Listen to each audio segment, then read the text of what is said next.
Weslaco ISD is addressing the needs of the whole child, the whole world, the whole universe. Weslaco ISD has completed its third year under the new 21st Century Initiative inspired by our superintendent, Dr. Ruben Alejandro. And even after completing the state's more rigorous STAR test, Weslaco ISD is still among the top 10 academic performers in all of South Texas, having met standards. And we're still the best idea for education in Weslaco.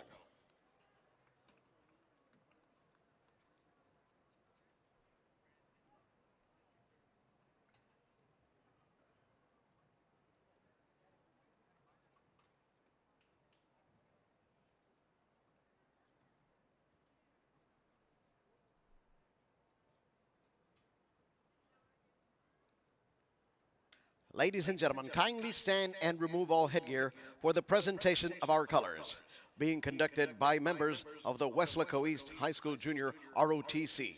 The United States flag, Cadet Captain Santos Lara Jr. Texas flag, Cadet Captain Jack Zamora. Right guard, Cadet Lieutenant Colonel Alina Herrera, and left guard, Cadet Lieutenant Enrique Torres. And now join us as members of the Kleckler-held choir honor us with the singing of our Star-Spangled Banner.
It's football time.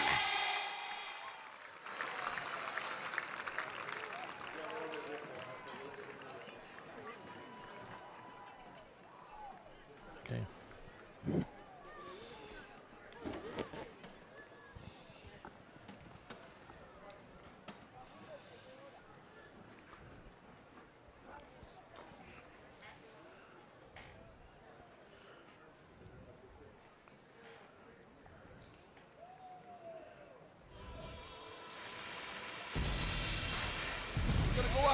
One heart and seize this opportunity. Part of it to cement our legacy. We're gonna fight. We're gonna fight. We gotta go. Get up. Get up. Fight again.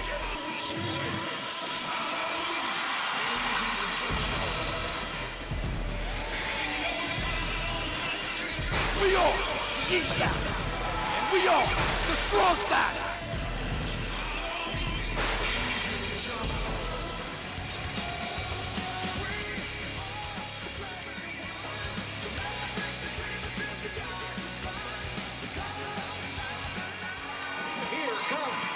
Good evening, everybody, and welcome to Bobby Lackey Stadium. Terry Butler along with John Boswell. It's a battle of the East Side Strong Side tonight, John, because not only is Weslaco East Side Strong Side, but Economedes from Edinburgh claims that they are the same thing. So it's going to be a battle of wills tonight. Well, I'm glad you said it that way, Terry.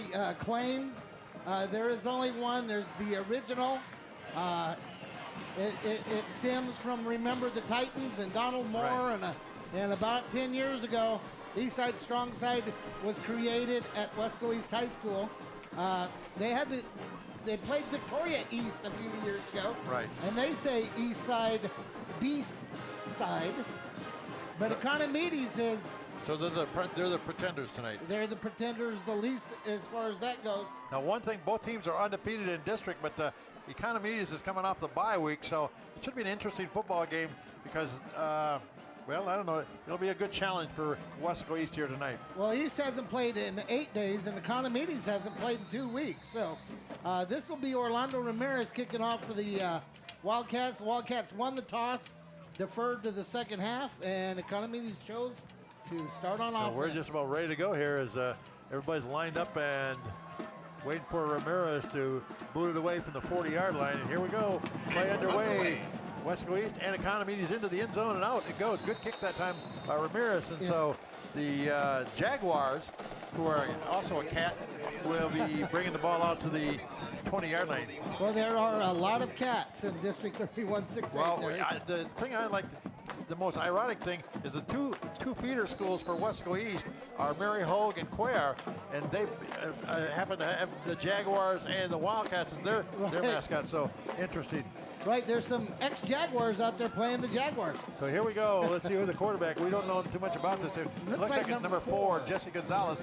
He's a senior. Right. And they do run the slot, but they also will spread it out. Right from the 25-yard line we go, and out of a kind of a spread formation, and just like that, we got a penalty on the very first play. Delay game on the offense. It's a 5-yard penalty. That's never a good start. Well, no, you worked all week, well, 2 weeks, Terry, and you plan on that first play, and then you go out there and you... Yeah, instead of 1st and 10, it's 1st and 15 now. You can't get the play off, so got a spread set, shotgun.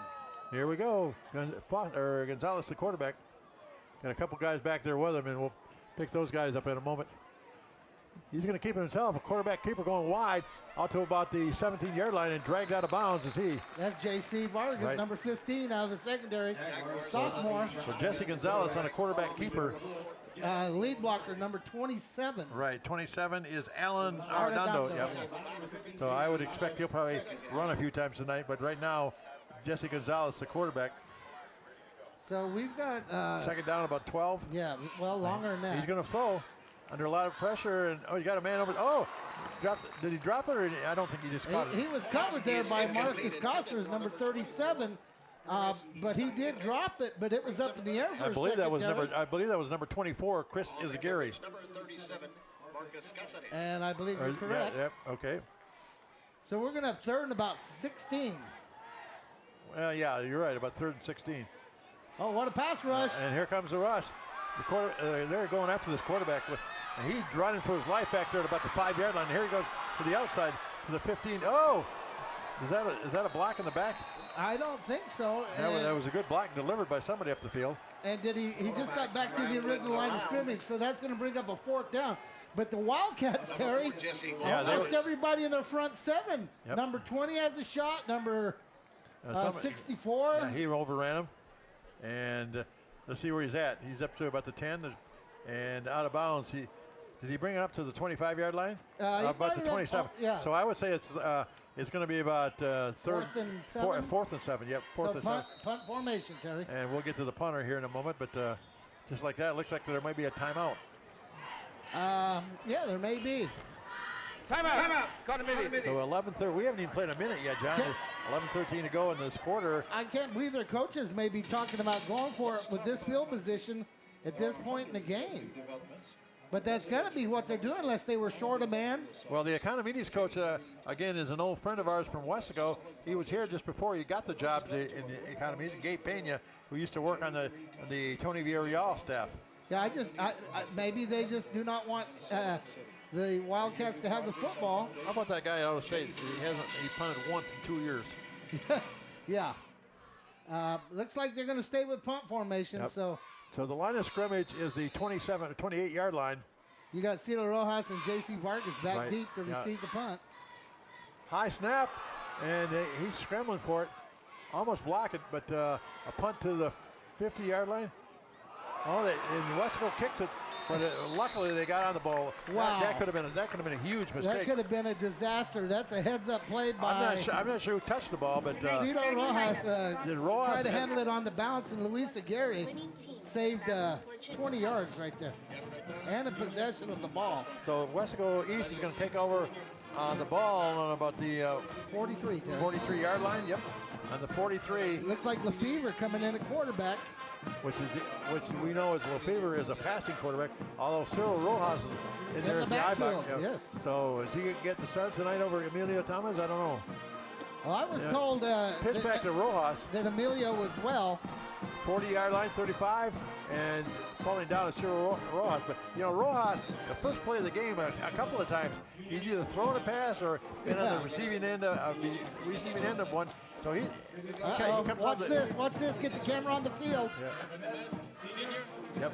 Ball at the 31-yard line. Got the swinging gate going. Yep. The gate, yeah, we do.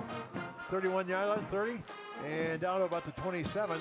So that was Cito Rojas on a little flip from the quarterback. Great job, camera guys, if I catch stuff Yeah. like that. So Rojas carried the ball twice. The first time he got a first down. This time he got about 2 or 3 yards, I think. Yeah, he made closer to 5.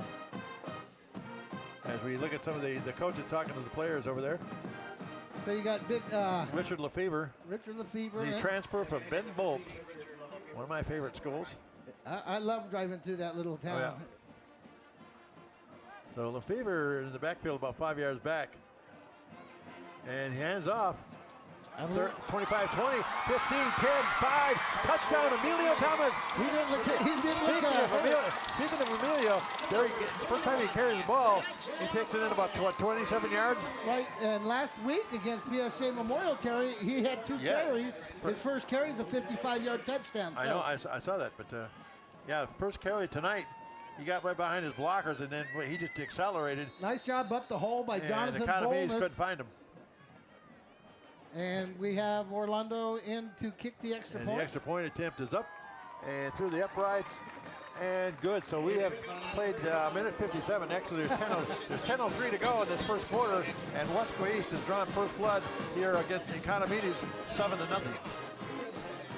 So it's just a simple handoff. You'll see number 44 lead him up inside the hole. Good blocking by that offensive line.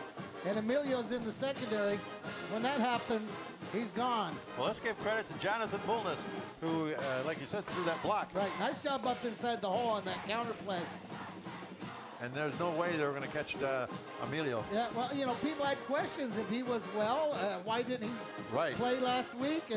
And it was more precautionary, I was told. And I'm not going to say he doesn't have a little hitch in his get along, but he didn't look too bad. Well, he's probably part of that. He wants to play, you know. Oh, sure. He was leading the district in rushing. Exactly. And only played 2 plays last week. So here we go to kick off again. Let's see what the Wildcats can do this time. First time they stuffed it back. Yep. Low Squibber down to about the 5-yard line. Dropped there, picked up at 10, 15, 20. And here comes the rush on. Oh, he gets away from one tackler and get to the outside and still going out of bounds over on his bench. He's going to be out close to the 30, 31-yard line, Terry. That's number 2, Charlie Vela. But the thing that concerns me is the Wildcats having a little trouble putting him away on the tackling here. Right. They all collapsed in on him right here. And they missed tackles. Right, yeah. And outside on the edge. Kind of hand tackling. Right. Yep. So Vela, good run back. Here's Gonzalez, the quarterback, out of a kind of a spread formation here. High snap. He's going to throw. Down the middle he goes. Long pass. He's got the receiver. Oh, and he underthrows the receiver at about the 35-yard line. He was open. Is that number 21, I believe? I believe so. 21 is Mike Sines. But number 4 got a little time. Yeah, he did. Yeah, before they were really putting pressure on him, but this time he had a little time to throw. But you watch, he underthrew the ball. Yeah, there were duck hunters all over South Texas jumping up for that one.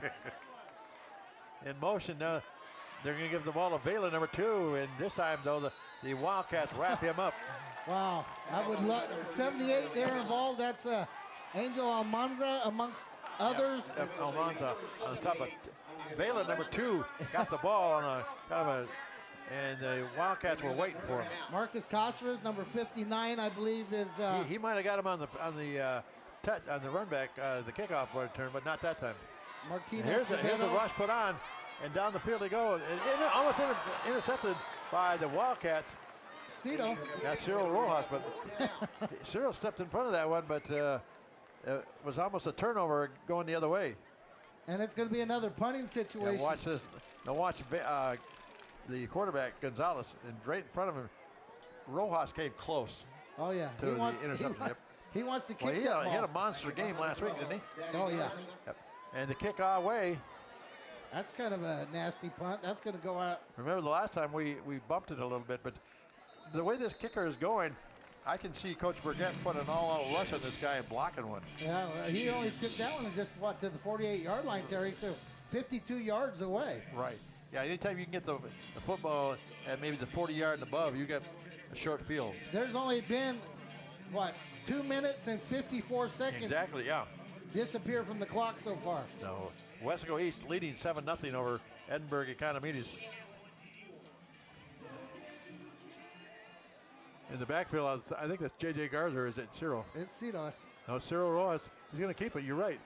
And he goes down for maybe no gain or maybe a loss of one.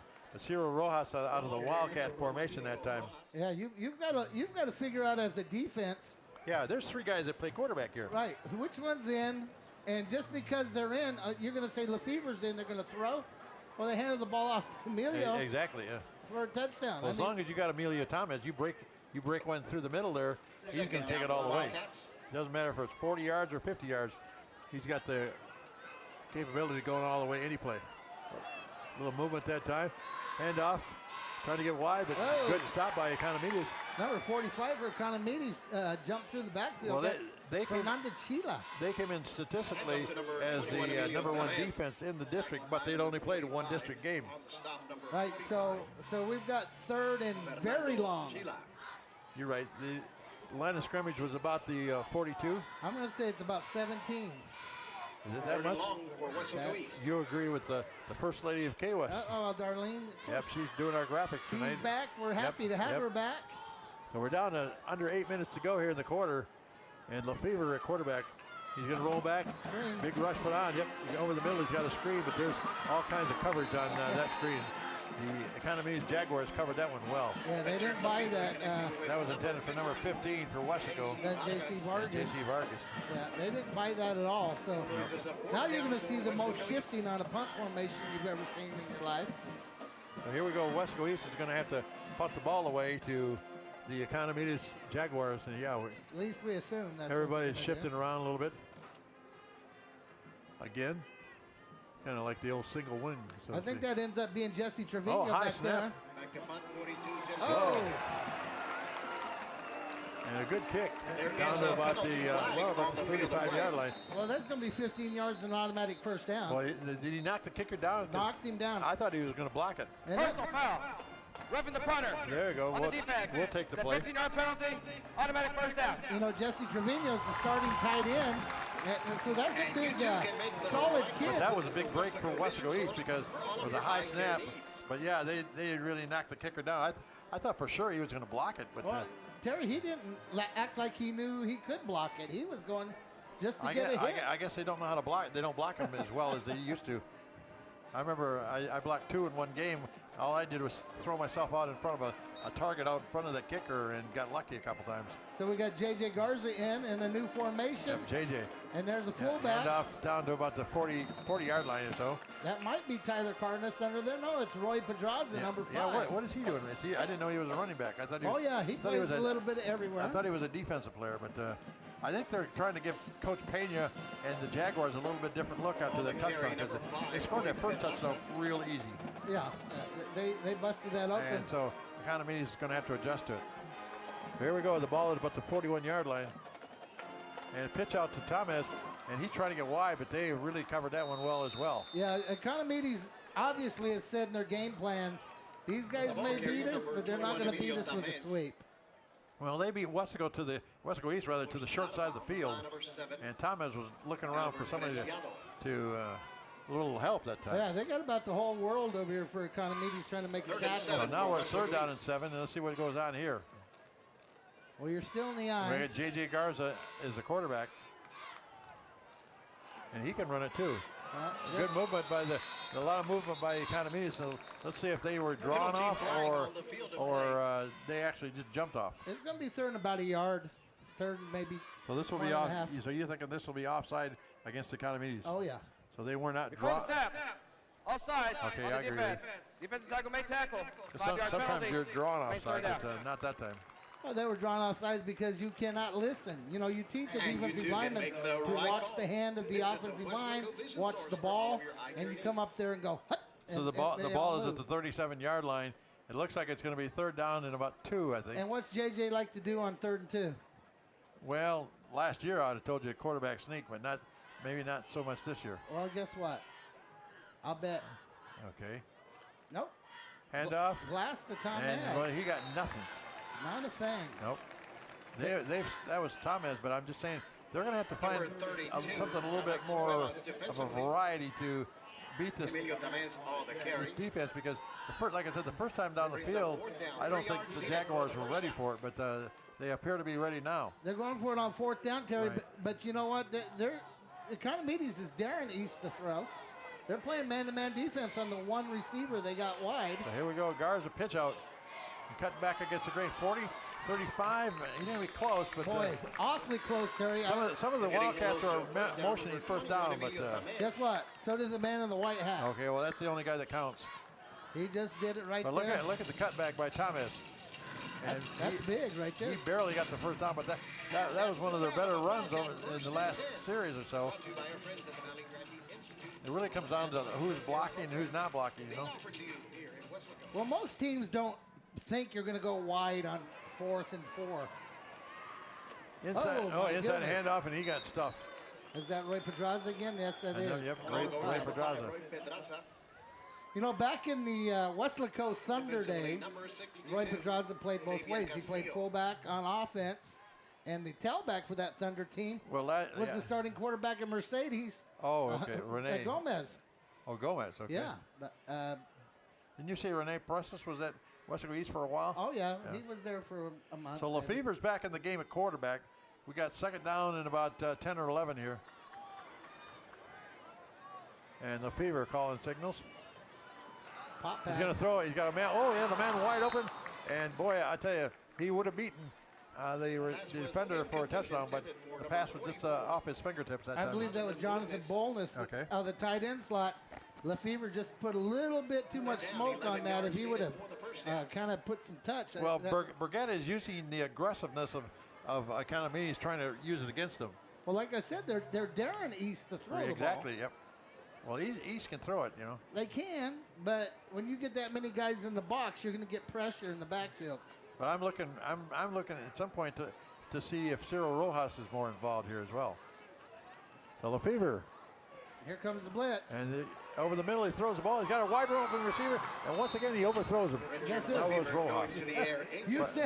You said but- he was going to get involved, and Well, he was, yeah, but the pass was just a little bit too long. Well, he's getting pressure. Economedes is seeing a pass set, and they're bringing the house and trying to play But you have to man-to-man. admit, Rojas was open. Oh, sure. Had he caught it, he was into the end You zone. got to have time to throw it, though. Now we got 4th down and 10. And we're going to go for it because we're not going to kick a field goal. I Well, don't yeah, think. that'd be a 50-yarder from there, Terry. Right.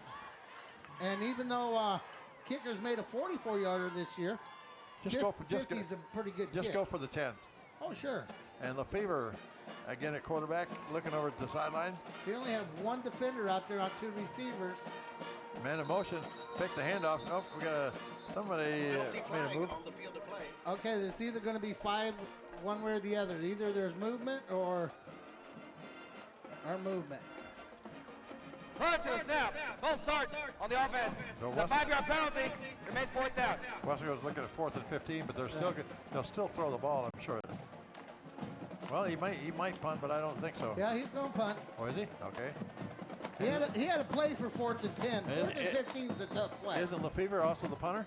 No and yes. Okay. He is at times, but it's been Jesse Trevino recently. And it looks like Jesse Trevino back there, number 42. Let's see how the snap is this time. Good snap, and here comes the rush. Last time, remember, they roughed the kicker, but that kick is going to be down. Oh, just barely got into the end zone. So it's going to be a touchback for the Jaguars, and they'll take over 1st and 10 here with about 3:46 to go here in quarter number 1. Weslaco East leading 7-0 in the ball game. Well, you know, Economedes has done absolutely nothing offensively. But after that first long run, Terry, they've actually played pretty decent defense. But what I'm waiting for is LaFever is coming close on these passes. When he starts bringing in a little bit and starts hitting those passes, I think Weslaco East will be on the board a little bit more. And up the middle they go to about the 23-yard line. Number 27, Alan Arredondo underneath with a carry. He made about 3 yards. Yep. So 2nd down and 7. Arredondo, I think Jesse Gonzalez is still the quarterback. Number four rather. Number 4 is the quarterback. So Arredondo behind him. 3 men in the backfield this time. A man in motion. And a little trap play. Yep. Up to about the 25 or beyond. That's number 24 with the carry. That's Chris Izaguirre. And he got hit right away, but he got maybe 2-3 yards. Number 20 was underneath that, I believe. That should be about 3rd down and about 4. That's Luis Aguirre, yes. Here we go, 3rd down. Big play for the defense here. As Economedes looking for that first down of the game. Man in motion again. Pass. Yep, they're going to throw a pass. Up the middle they go. Do they have a receiver? Almost intercepted. Stepping in front of the defender that time, or the intended receiver, is one of the safeties for Weslaco East. And they almost came away with another interception there. I'm not sure who that was. But he comes out of nowhere. I think he's a safety, like a free safety. Oh, that's Jose Garcia. Okay. So here we go, another punt for Economedes. The line of scrimmage at the 26-yard line. JC and Cito back on the 40-yard line. We need to run one back here if we can. Well, there hasn't been one to actually get back to him Good yet. low snap that time. That one got back there. Oh, did he drop it again? Wow. Boy, there's some confusion out there. I thought maybe he touched it, but then the second receiver actually picked it up and said, what do I do with it? And that was the weirdest thing I've ever seen back there. Now watch this. Did he touch it or not touch it? Let's so the second receiver down there. No. There were 2 fouls on the play. Yeah, see it. Look. What do I do with it now? Vertical foul. Hands to the face on the kicking team. Unsportsmanlike conduct on the receiving team. Those penalties all set. We will play 4th down. So we're going to have to do that all over again, Terry. But that was weird, yeah. Number 6 is back there trying to block and trying to figure it out, and all of a sudden he's got the ball in his hands. But the second receiver goes, what do I do with this thing now? I mean, well, and you know what? Economedes kind of froze too. Yeah, everybody did. So, I mean, that guy's standing in the middle of the field with a football in his hand. Nobody hit him. And he's on the team. He wasn't downing the ball. He was actually a receiver. Well, I think the young man may have been confused. He was fair game. Whether he was on punt team or punt return right, team. Look at Burgett talking to the official. But, yeah, when he caught the ball, he was fair game.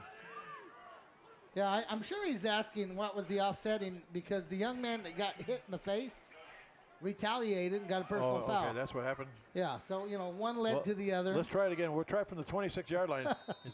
Overs if we need them, so to speak. Yeah. Economedes. And snap back and kick away this time again. You just need to get out of the way and let that ball roll, because that's inside the 40 to about the 34, 33-yard line. I harp, Terry, about catching punts, but the way this ball is flying, oh, I know you got to just stay away from it. That's another strange night as far as that's concerned. So at the 33-yard line, that's where East will take over 1st and 10. And let's see if they can get anything going this time. Economedes is undefeated in district. They had a bye last week. They're 1-0. East is 2-0, and Wesco High is 2-0. I look for Wesco East passing game to get going here, though. So far, it hasn't clicked because the passing has been just a little bit off. But at some point, they're going to hit one of those. Well, Economedes has got 10 guys in the box. Pitch back. We're going to halfback pass down the field, and they got a wide open receiver and overthrows him again. Well, you're getting man-to-man, like I said, on the outside. You're getting 10 guys inside the box, what they call inside the box. Now, Juan Garcia was the intended receiver. Yeah, that's 2-8. 2-8 was 2-8. open. But there was a halfback pass that time. Well, you got Cito back was there. that Cyril throwing or was I'm it Thomas? Sure it was Cito. Okay.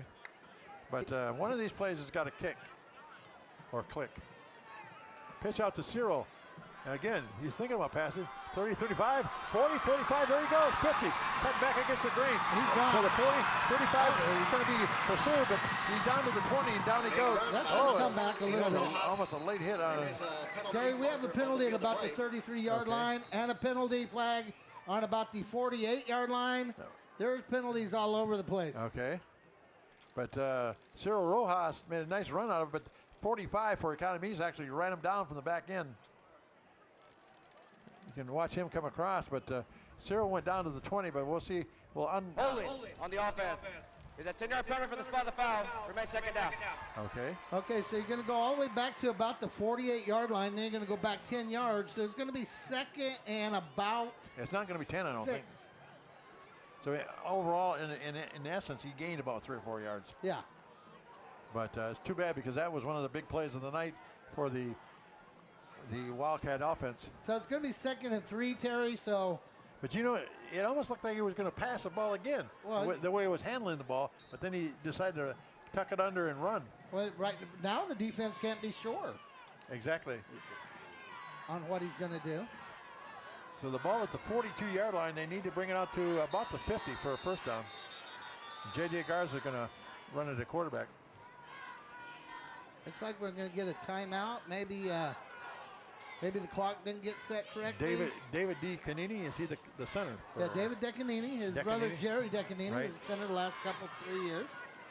So let's get the hand signals sorted out here by the officials here, the head referee.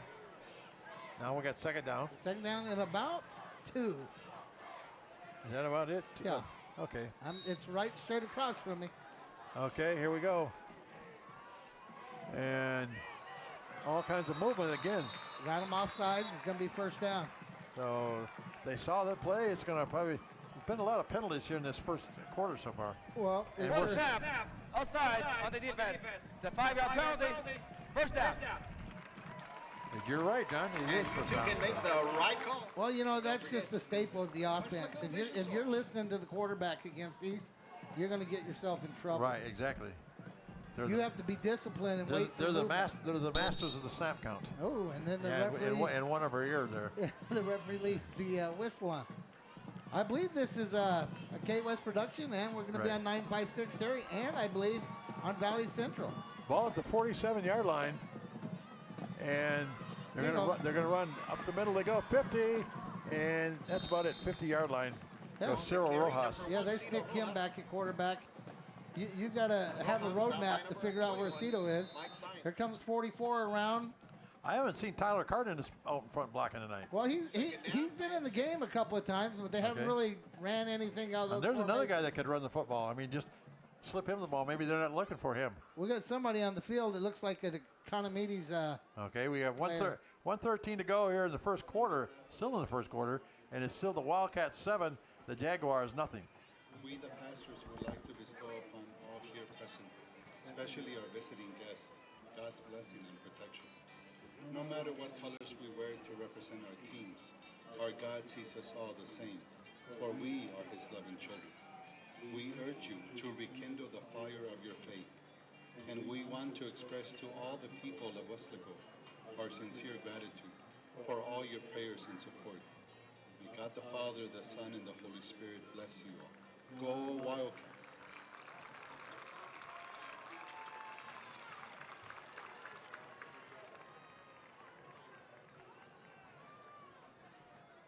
A little help. So it's going to be second and about 6, Terry, with 1:13 to go in the first quarter. I'm looking where the chain is. It looks like it's about at the 44-yard line. Yeah, on the other side. 43. Okay. Yeah. So here we go. Let's see what Wesco's got in the Wesco East rather has got in store for the Jaguars. And who's back there? Is it Cyril or is it JJ? I'm not. It's not Lefevre, I can It tell you looks that. like Cito. Okay. Hand off. No, he keeps it himself. 45, 40, and he's got the first down. Cyril Rojas again. He tackled that time by number 21, Mike Sines, but strong side, east side. Nice job by number Or 63. east side, strong side. I can't. Matthew Garcia on that block. I also saw Gavin Gaitan. Does it strong side first or is it east side? East side. East side, strong side, right? Right. Okay, here we go. J.J. Garza back into the quarterback now. Got the power eye set. Yep, here we go. Hand off to the back man, 40-35, down to about the 33-yard line. Is that Emilio? No, that's number 5, I believe, isn't it? And that's no, number not 25. 25, my bad. I missed That's it. Fabian Castro. Right. You know, Emilio ran the ball a couple of times, but we haven't seen a lot of them here. I'm sure Coach Burgett is giving everybody a chance to run the football here tonight. And JJ right now under center. And all the movement again. This is about the third time that Economedes has jumped the center. Right. Right. And I believe they got the flag for it. They might have to give that guy some earmuffs so you don't hear the call. Offsides on the defense. It's a 5-yard penalty. I noticed tonight, though, John, Great that second down. they're not naming the player who makes the personal Well, foul. you know, I sure Excuse me, appreciate the that. yards enough for the first down. First down. You know, I'm looking at Economedes, Terry, before every play. Their defense is looking at a wristband, and they're lining up based on what formation the Wildcats are in. Well, the Wildcats are at the 29-yard line, and J.J. Garza will be the under center as the quarterback. Inside handoff, 25, and still going. I believe Oh, that's my. Roy Pedraza. That's Pedraza, you're right. Looked like he tripped a little bit. Otherwise, he might have gone. Yeah, that's a little counter out of that power I formation. Yep. Yeah, a counter play to the left. Yep. You get the And defense. right about there, he put his hand down, but he stumbled ahead for about another 3 or 4 yards. You get the defense to overshift to that. Well, that'll be the end of the quarter. So we played 1 quarter of football here at Bobby Lackey Stadium with a score: the Weslaco East Wildcats 7 and the Edinburgh Economedes Jaguars nothing.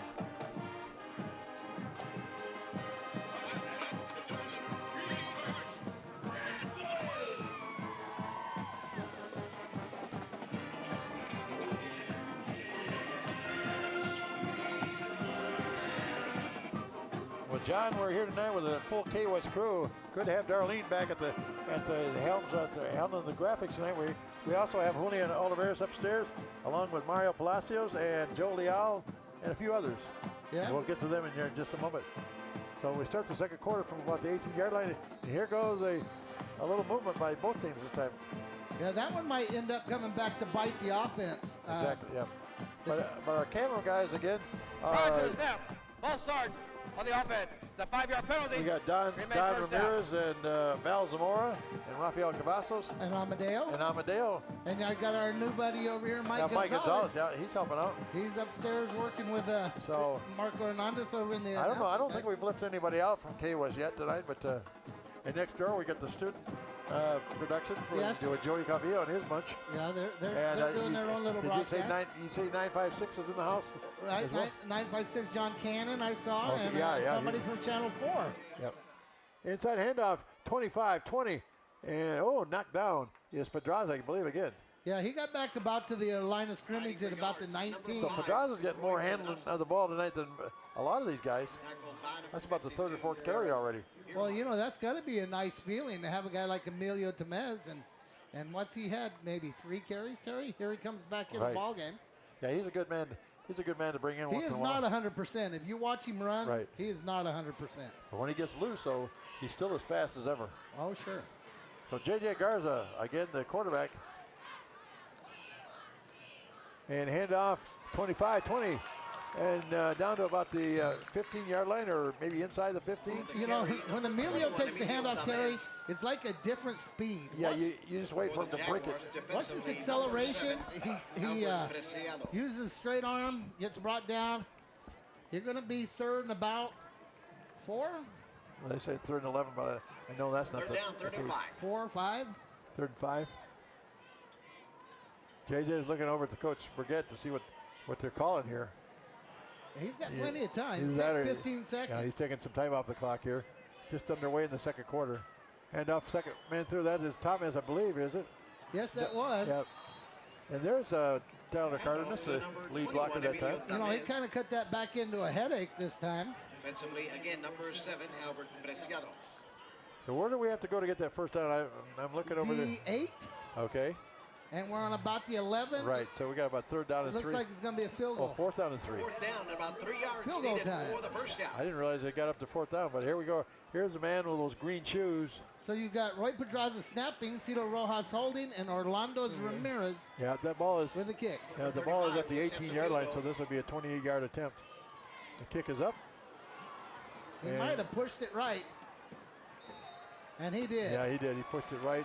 And so a tough break for Weslaco East as they do not score there. Missed field goal attempt from about the 28-yard line. Yeah, he pushed that ball to the right a little bit from that hash and never got a real full swing on it. So that'll bring first and 10 for There's Economedes. Dr. Alejandro. He's down on the field tonight. Yeah. Thank you, sir, for your leadership. Maybe he's whispering a play to Coach Borgetta. I don't know. He's pretty far away from it. Okay.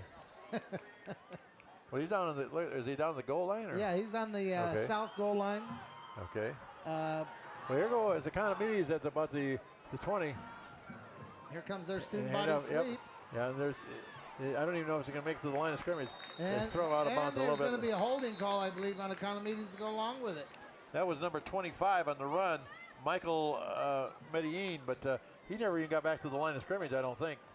Yeah, he just He didn't really hit. he might have been a yard short of the 20-yard line, I believe, was the line of scrimmage. Holding on the offense. It's a 10-yard penalty. So Remains that's first going to down. make it first down and 20. Right. You know, and some coaches would have said, okay, he lost 2 yards on the carry. Let's go second and 12. But you know, Coach forget. He wants them back there backed up. He'll take him back to the Oh, goal sure. line if he can get it. It's a field position thing right now, and So Jesse Gonzalez is still the quarterback, number 4. And he's hands off in the middle, and again, the Wildcats are just all over the ball Wow. carrier. Number- He never had a chance. number 20, number 15, number 64, You name it. yeah, number 78. On the carry, They're just Everybody said, I want a piece of him, I want a piece of him. number 45. Yeah. They're all there, Terry. So here we go, second down and 10. Actually, it should be second and 20 Yeah, it is. Second and 20. from the 10-yard line. Yep. So they're spreading the formation. And Gonzalez is going to throw from about the 3-yard line. He gets it underway, and down the field he goes. That might be an interference, but I don't know. Well, they're begging for it on that sideline. I thought maybe that. Well, you know, if that would have been a better throw, maybe, Terry, but he throws this ball so far inside. But It doesn't it almost matter. like the receiver tripped at the end there. Yeah, but look where this ball is. This ball is nowhere near him. So you got 3rd and Long. 20. Third and long. Third and another time zone here. So that was a good throw by Gonzalez, but just not on target, though. So here we go again. Third down. So you got to look for screen. You got to look for draws. And he's going to throw. He's got screenplay. Yep. About the 10, 15, 20, and up to, well, he get close to the 30-yard Yeah, line. it's going to be 4th and about 2. But he carried a couple of guys up to about the 27-yard line. But they're going to punt. It's fourth down. You know, you're going to punt. You think they're going to punt. Looks like East is going to their safe return. Of course, all their guys on defense are their punt return East team. has been kind of scary on returns Well, it tonight. doesn't look like they even put anybody back deep on this one. Let's make sure they do punt. The line of scrimmage is about the 28-yard line, I believe. High snap or good snap back, and the kick away. Let's see who's back for Weslaco. Nobody. Okay, they're going to let it go. It's going to go down to about the 27. Right. So he went from the 28, his own 28, to the 27, the other end. And Well, they just wanted to make sure that was actually punted. So so we got 8:22 to go here at halftime. If you're on the Jumbotron, that means you are on the Kiss Cam. Thank you to Weslaco Insurance Agency, a longtime supporter here at Bobby Lackey Stadium, the sponsor of the Kiss Cam.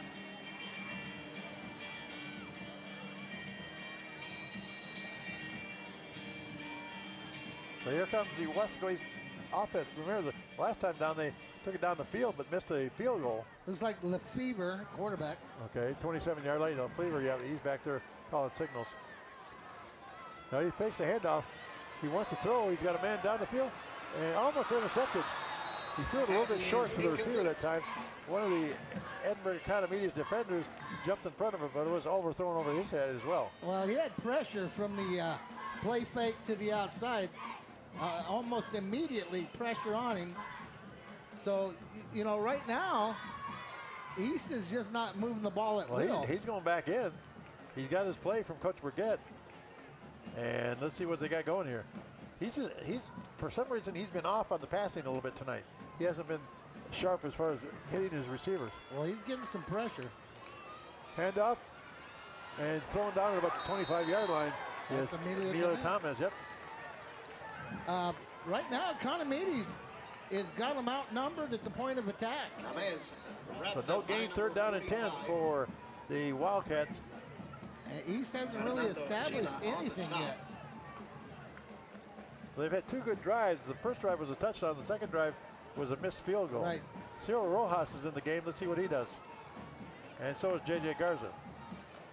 We could have a pass, or we could have some kind of a run to Rojas. Let's see what's going on here.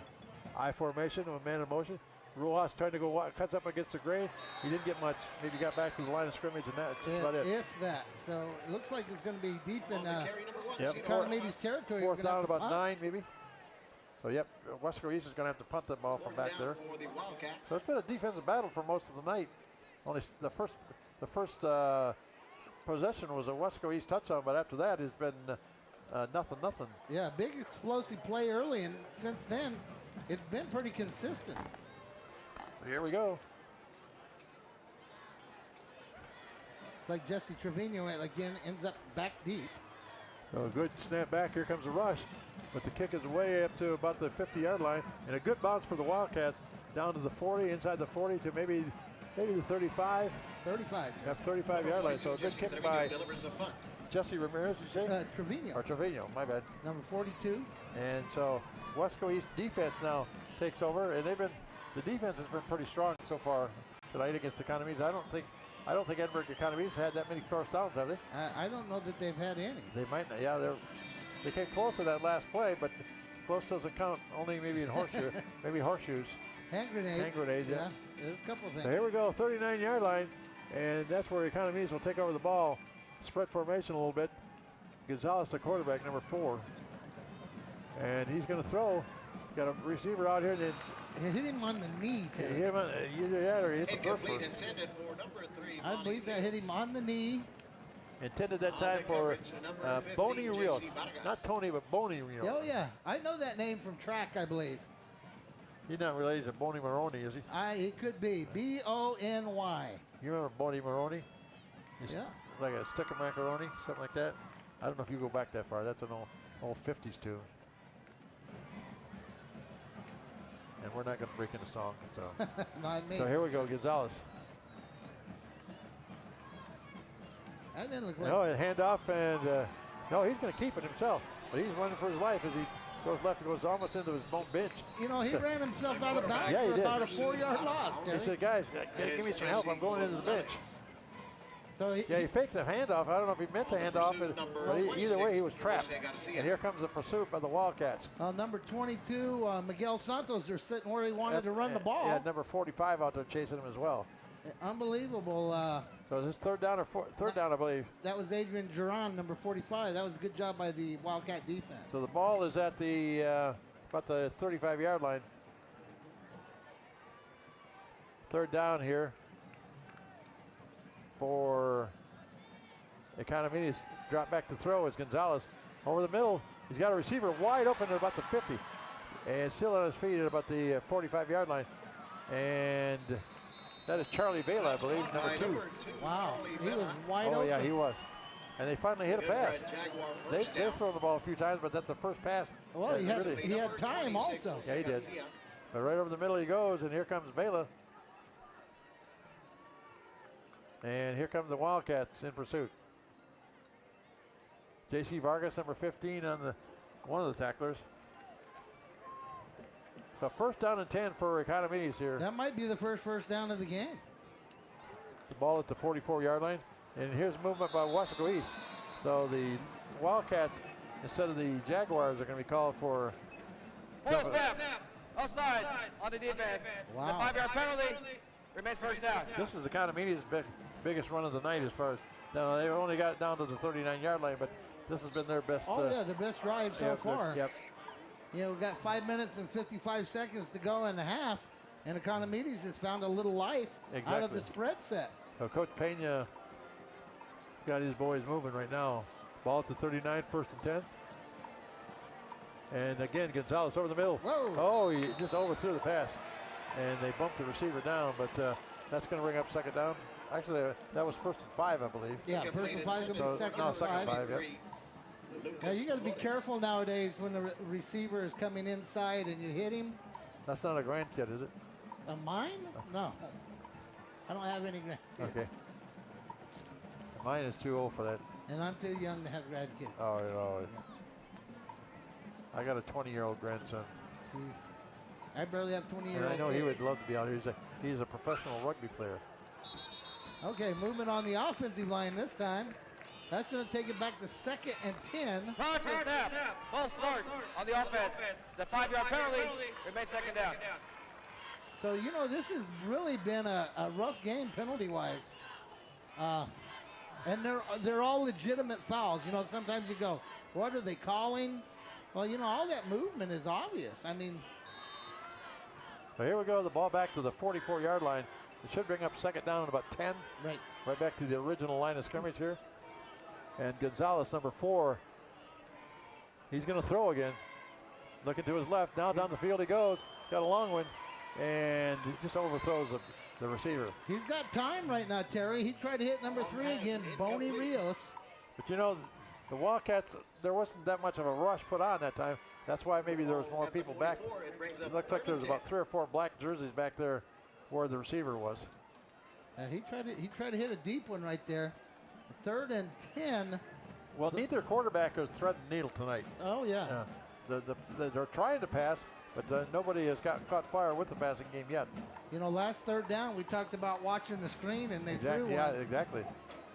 I wouldn't be surprised if they went back to that well again.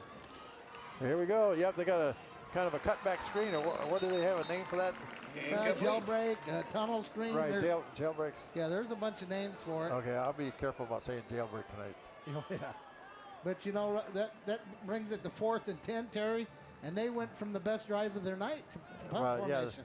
Yeah, the Wildcats played them a little tougher those last 3 downs, but and they hurt themselves with that one penalty. Even the littlest penalties can interrupt a drive. So the line of scrimmage is about the 44-yard line, and let's see what they do this time. Kick away, and that's down to about the 10. Picked up there, 15-yard line. That's J.C. And Vargas. 20, and jump the player. 25, he's trying to get away, and maybe to 27. That's about it. When you say jump the player, Terry, what event do you think J.C. Is he a hurdler? He's a hurdler. Okay. Yeah, I mean, he did. I think that was a low hurdle he got over that time, as opposed to the high hurdles. Right about. Nice cut right there. Yeah, here's the hurdling action right about here. Yep, there he goes. Let me tell you what, kicking the ball deep to Cito or to JC, you know, sometimes weird things happen, but a lot of big plays. So let's try the 27-yard line again. Let's see if Weslaco East has got anything in the tank this time. Looks like an I formation behind the quarterback. It's JJ, Yep. and that's Cito. 25, up to maybe the 29-yard line we go. So a gain of maybe 2 yards on the play. About 2 yards. And So that is Cyril Rodriguez, or Rojas. Yeah, I'm concerned maybe how healthy Emilio Temez is. And I say that, and here he comes. He's got to be no more than 75% because he's got a real limp. But, you know, the Economedes has got to be pretty good up front because Weslaco East is used to dominating that line of scrimmage. And so far tonight, they have not dominated the line of scrimmage like they normally do. Look how many guys are in there, Terry. There's like 9 of them up Here we go, handoff to the 30, 35-yard line we go. Good run that time. Yeah, that's Emilio. Emilio Tommy is right behind big number 74. Yeah, that's Danny Mendez. So Danny Mendez, through the course of the night, we try to get those offensive linemen mentioned at least a couple of times. I'm an ex-big man, an ex-offensive lineman, so I do like to mention those guys. Yeah, I played center myself. So. When they do well, I like to mention them. 50 years ago this fall, I was playing my last season of football. Yep, and then the cavemen. And yes, we had the regular helmets. We did not have leather helmets. Hand off, 25-30. Boy, that's going to be short. That's Thomas again. That's going to be about a yard short, Terry. So are they going to punt her? That was J.J. Garza handing off to Thomas, but I'm looking at the field position and the down and distance and the time left in the half. I wouldn't be surprised if we saw a sneak right now. We're still, actually we've got about 4th down and 1 is where we're at here. Yeah, I wouldn't be surprised if we don't try to get them off sides and then quarterback. Do they bring in an extra lineman for that? No.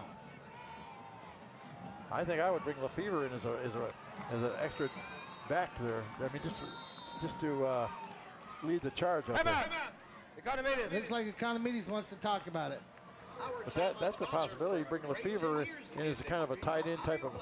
I mean, he's huge. Lefevre is. He's huge, but if you don't work at blocking right every day, you know you can be a big kid, and if you don't work at that, it's not that easy to do. Right. So here we go. We got timeout with 3:20 to go to halftime, and our halftime entertainment is entertaining the crowd here. Look at our buddy Mike Gonzalez was in that shot. I saw that. Yeah. The fans love these little timeouts so they can show their stuff. And a little future Wildcat there.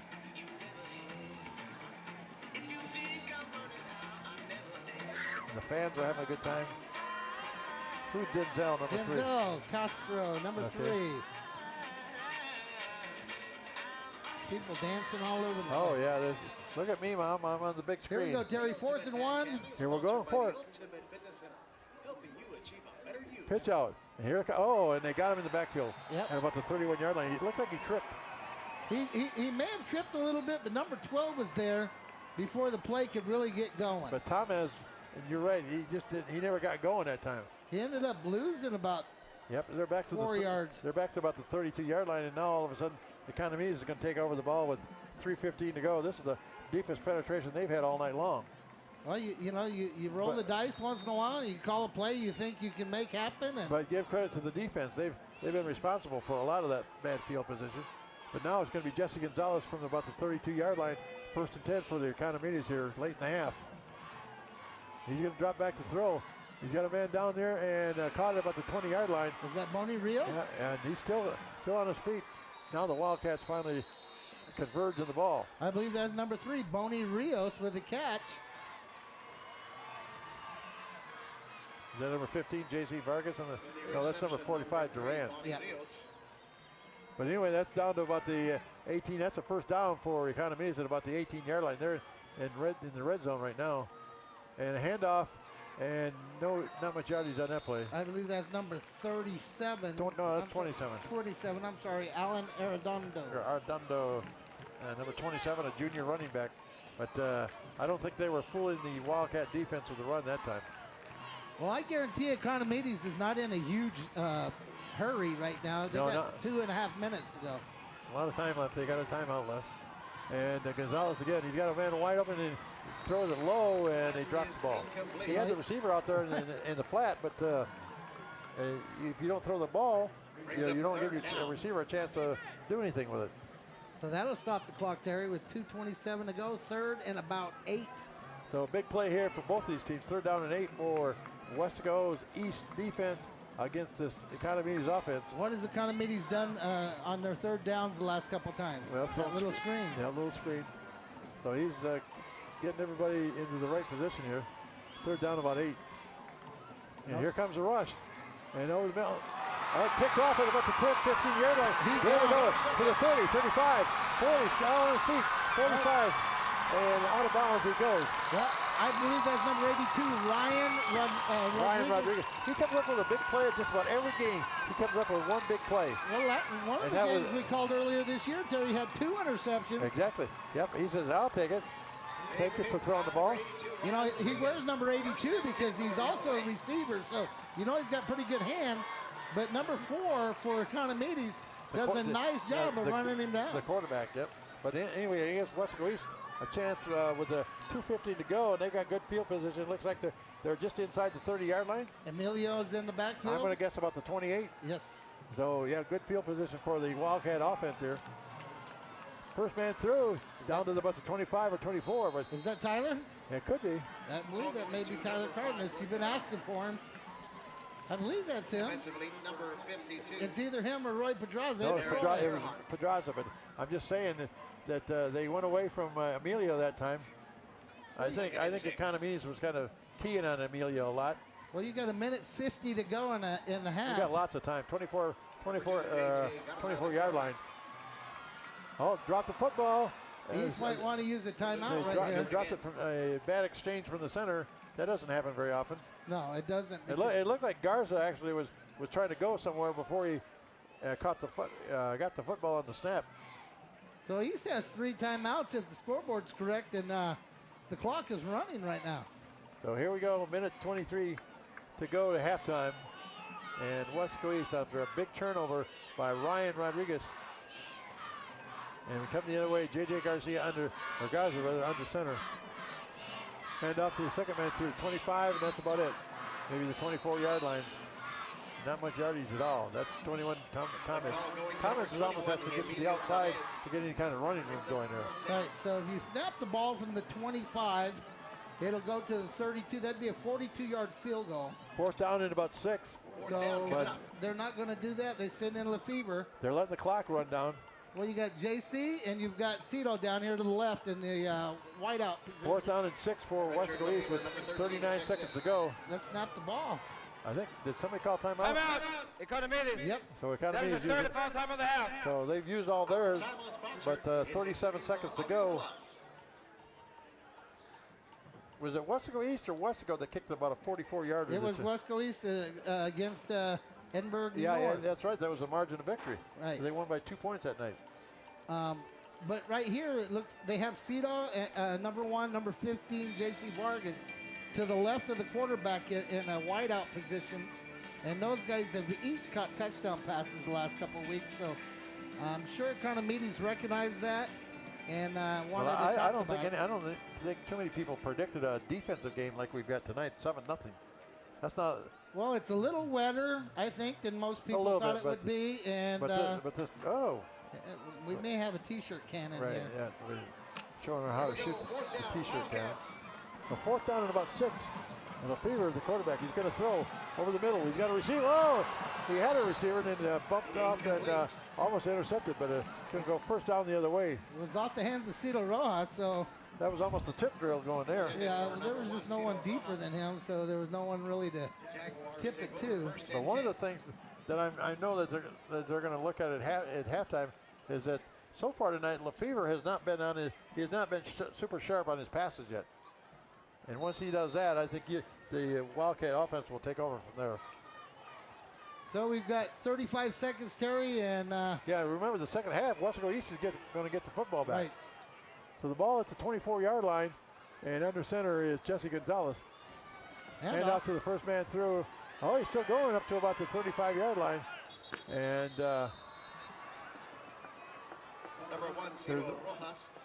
now Edinburgh Economedes cannot stop the clock. No, the first down will stop it for just a moment. It looks like they're set up for one more play here. At about 20 seconds to go and counting down. Gonzalez. Pass. He's going to throw. Down the field he goes. And intercepted again at about the 20-yard line. And then broken away from that tackle. They go. Coming back the other way. That's J.C. Vargas. There he goes at the 50. Cut back at the 45. Still on his feet. Still going. My goodness. He's breaking everybody. 30-yard line. 25-yard line. Gets out of bounds. There's no time on the clock. But what an exciting run by J.C. Vargas to end that first half. Wow. Amazing. He was tackled about 3 or 4 times, but he still kept going. Well, watch this, Terry. You know, a lot of people would have let this ball just fall incomplete and go to half. No, JC won it. There he goes. He broke 1 tackle, and he's still going. Look at the help he's getting from his people up front. Third interception. Legal block in the back. Penalty decline. Halftime. 2, 3. He's broken 3 tackles so far, and just takes it out of bounds. But we end the halftime with a score of Weslaco East 7 and Edinburgh Economedes nothing.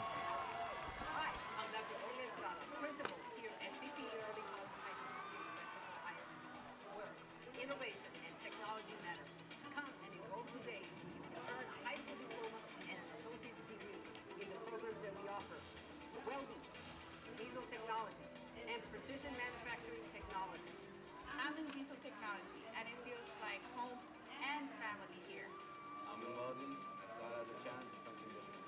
I'm in precision manufacturing technology, and this is where technology replaces the old ways with the better and smarter ways. CT Early College High School, where are we? Waiting for you.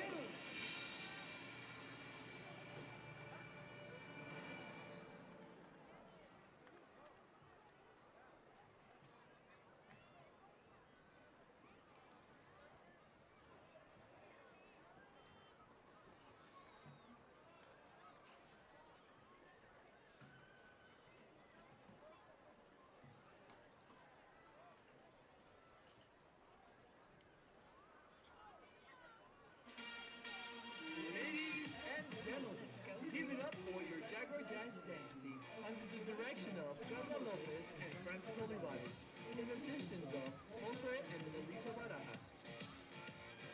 Introducing the 2015-2016 officers. Line officer, Janelle Rios. Third lieutenant, Alondra Garcia. Second lieutenant, Leandro Montano. First lieutenant, Paola Perez. Your captain, Miranda Sandoval. And now, your major, Crystal Salina. And today's dancer of the week is Karime Olivera. Now, sit back, relax, and enjoy the finest halftime show in the Rio Grande Valley. Ladies, the field is yours. Ladies and gentlemen, give it up for your Jaguar Jazz Dance.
Ladies and gentlemen, and welcome to tonight's halftime performance. The band is in the field direction of Head Drum Major A La Huerta, First Assistant Victoria Reyes, and Second Assistant Edgar Insigne. Band students of the week are Jeannie Rosa and Ali Arias. Outstanding freshman of the week are Kelly Valdez, Frank Gonzalez, and Alfredo Morales. Section of the week, the tuba. Tonight, the Jaguar Band will be performing their 2015 UIL Pigskin Show entitled If We Were in Love.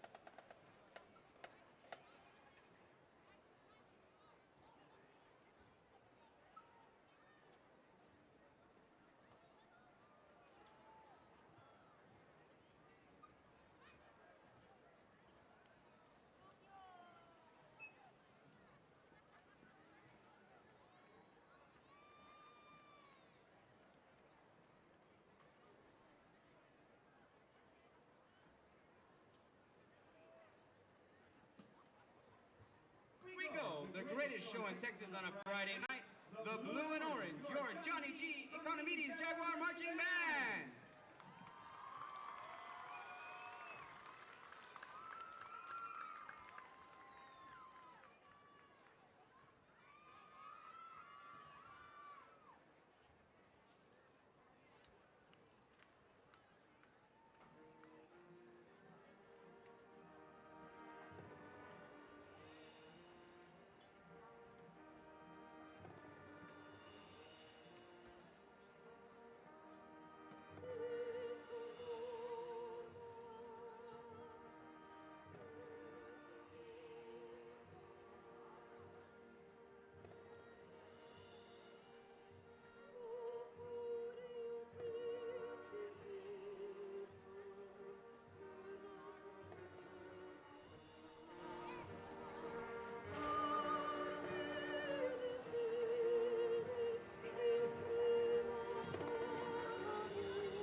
Senior Junior. He's assisted by Lane Gartman, Eduardo Trevino, Juan Garza Jr., Andres Salazar, Perla Chagoya, and Yvette Zamorano. Instructional tutors for the Jaguar Band are Eduardo Zamao, Javier Tapia, Eunice Valderas, Jessica Lopez, Luis Provencio, Danny Gartman, and Ulysses Cabello.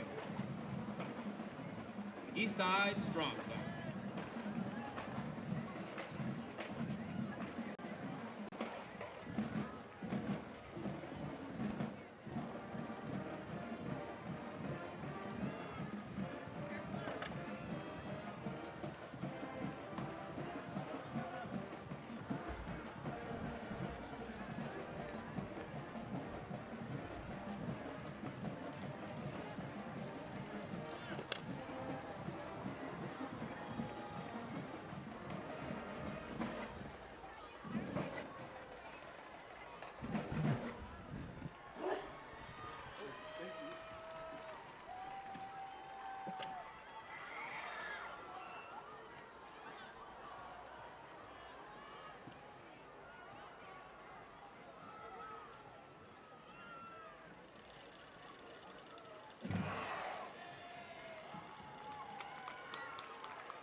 Good evening, ladies and gentlemen, and welcome to tonight's halftime performance by the award-winning six-time area marching finalists, Weslaco East High School Wildcat Regiment. The regiment is under the field direction of drum majors Julissa Montalvo, Jacob Blas, and Robin Vilpando. Tonight, we present our 2015 field show entitled Illumina Noctem, Personification of a Nightmare, featuring the music of Stephen Reinecke and Aaron Guidry. Watch now as the epic battle between dark and light unfolds before your very eyes. And now, the Wildcat Regiment proudly presents Illumina Noctem.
Let's hear it for the Wildcat Regiment.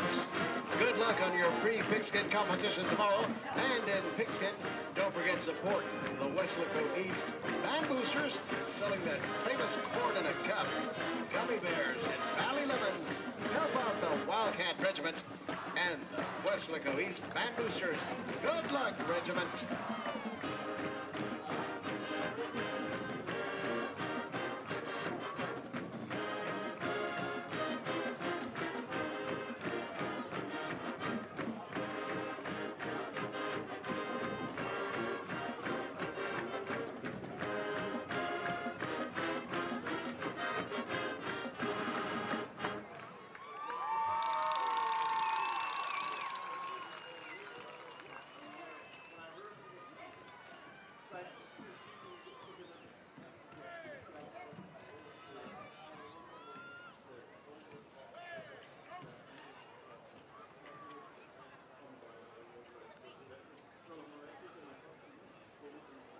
As always, the halftime scores are brought to you by our halftime score sponsor, Knapp Medical Center, one of the premier healthcare facilities in all of South Texas, Knapp Medical Center.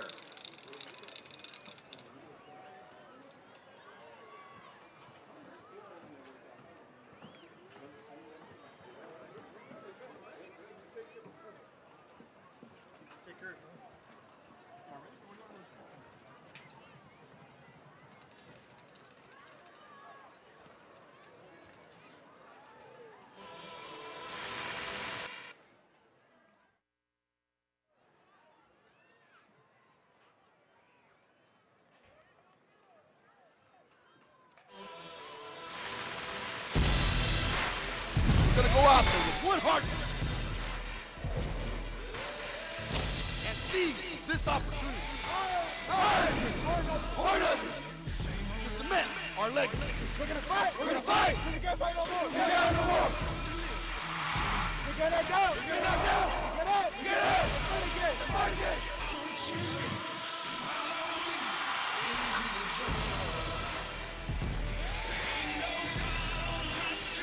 We are the East Side, and we are the strong side.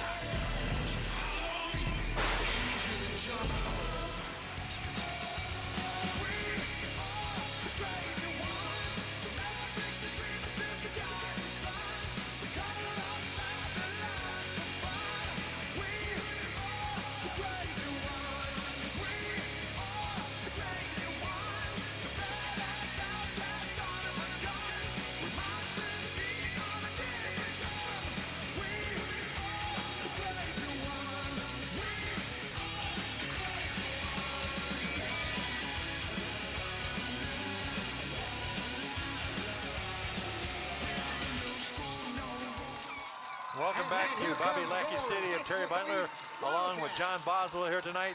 And at halftime, the score, Wasco East 7, Edinburgh Economedes 0. So not much scoring in that first half. Well, the scoring took place on East's second play from offense. Exactly. And, you know, there was a couple of close calls scoring-wise, and missed field goal, and a couple of deep drives by East. Not much from the Economedes side, and East will receive the kickoff to start this half. Well, let's see what East can do in that very first drive of the second half, because it looks like scoring is going to be at a premium here tonight.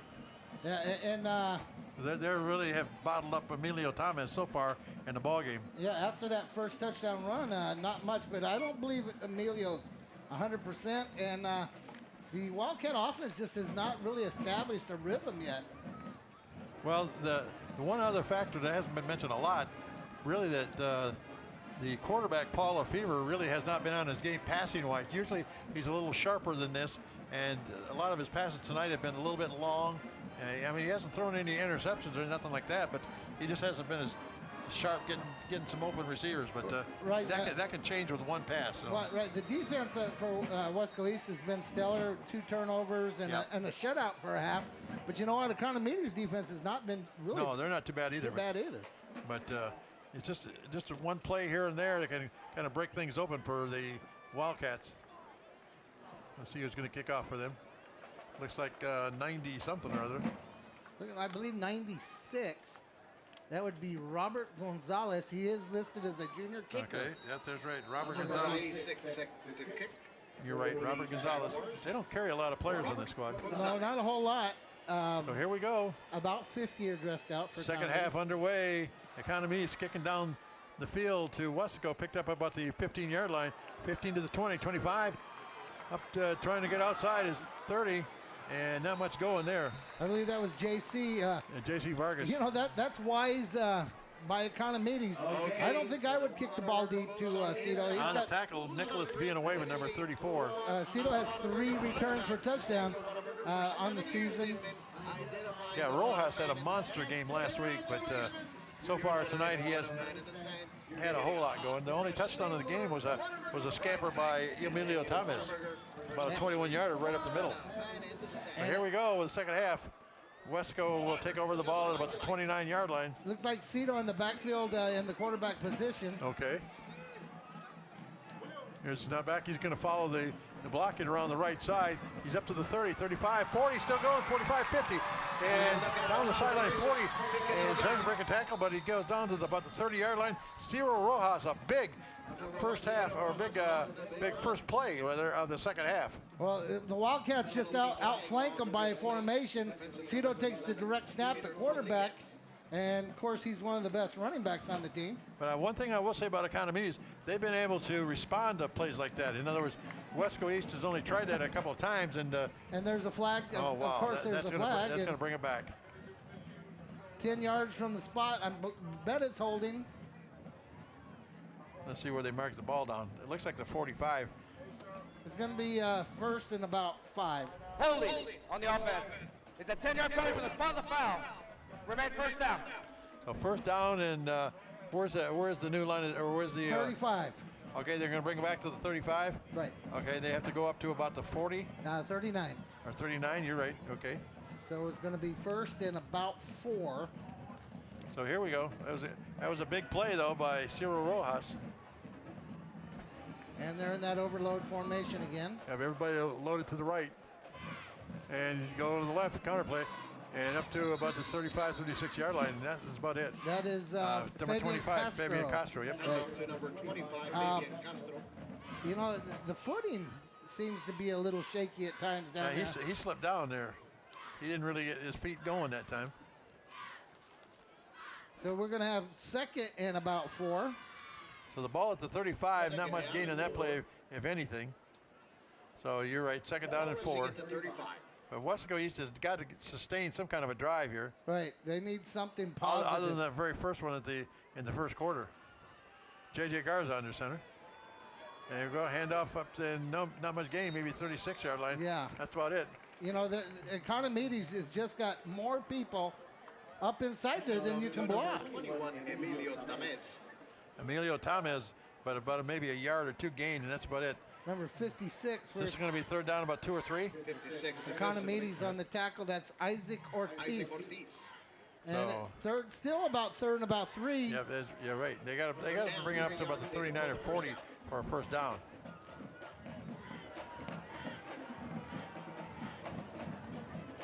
Pitch bet. 40, 45, still going, 50, 45. No, if there's no penalty, that's Ciro Rojas. He's trying to get to the corner. He's up to 20, 15, and he goes all the way into the end zone. So it's going to be about a 65-yard run for Ciro Rojas if there are no penalties. So Cyril almost had it the first time, if you remember, on that first play from scrimmage. He did get it on that play. Okay, I believe the official on the far side is calling him out of bounds on about the 3.5-yard line. Okay, we'll see what we got here. Maybe not. Maybe he's lined up there for the extra point. That could be. But a touchdown, about a 65-yard run by Ciro Rojas. Okay, they're going to give that touchdown to him. Awesome. And we look like they may be going for 2 on the extra point. That's when it's going to be. Going to be Lefevre as a quarterback. Man in motion to the left. Oh, a penalty marker. Before the snap, timeout, Weslaco East. Oh, wow. Okay, there was something not right with that formation and with that play, and Coach Brigette got it stopped before it got started. But, you know, East right now offensively has been the product of 2 big plays. That's it.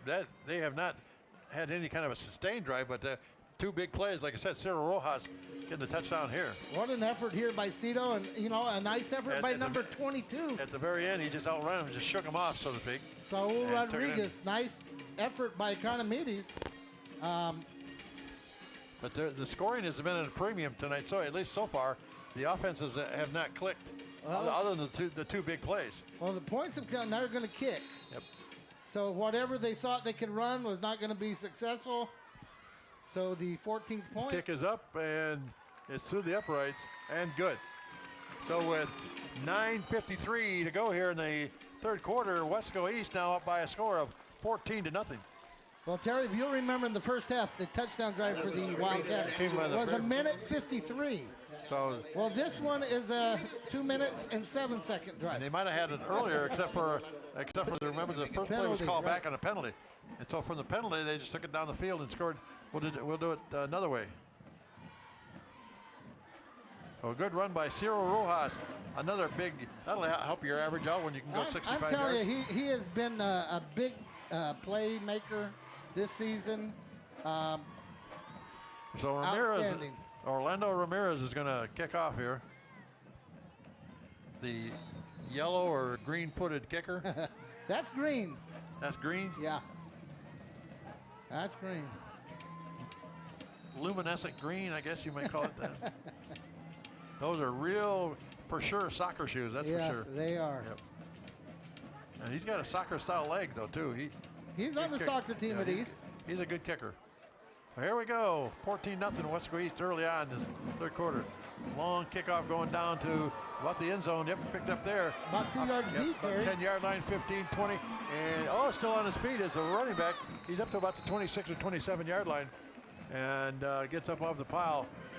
That's Chris Cardenas, number 8 with the tackle. Okay, that was Charlie Vela, number 2 on the run. Right, but we see Chris Cardenas. He'll be back in the game at times on the tailback position some. He's had some good runs this season. So let's see what the Weslaco East defense can do in the second half, because they threw a shutout in the first 2 quarters. I'm sure Rene Guzman was happy about that. Well, it's also going to be exciting to see what Economedes decides is going to work for them offensively. They're going to start at the 27. Under center is Jesse Gonzalez, number 4. He's gone all the way at quarterback. Hand off to the second man to the wide, and maybe up to the 29. That's about it. Number 5, the runner. That is Gabriel Ornelas, or however you pronounce it. Ornelas. Yeah. That's the first time I believe he's run the ball today. Right. And they're in their slot T formation to start this half. So that was about a 2-yard gain. So it'll be 2nd and 8. So here we go. 2nd down and 8. Yeah, he only picked up a 2. Gonzalez again. Looks around.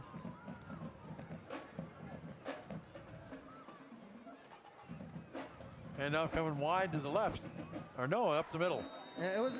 I believe they tried to sneak a trap in there. I missed that first fake.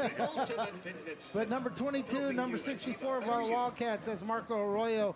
And that's... so 27 was the running back that time. That was Alan Arredondo. And Miguel Santos stayed home on that trap play. It's going to bring up about 3rd and 7, Terry. Yeah, they're at the 30. They need to get to the 37 for a first down.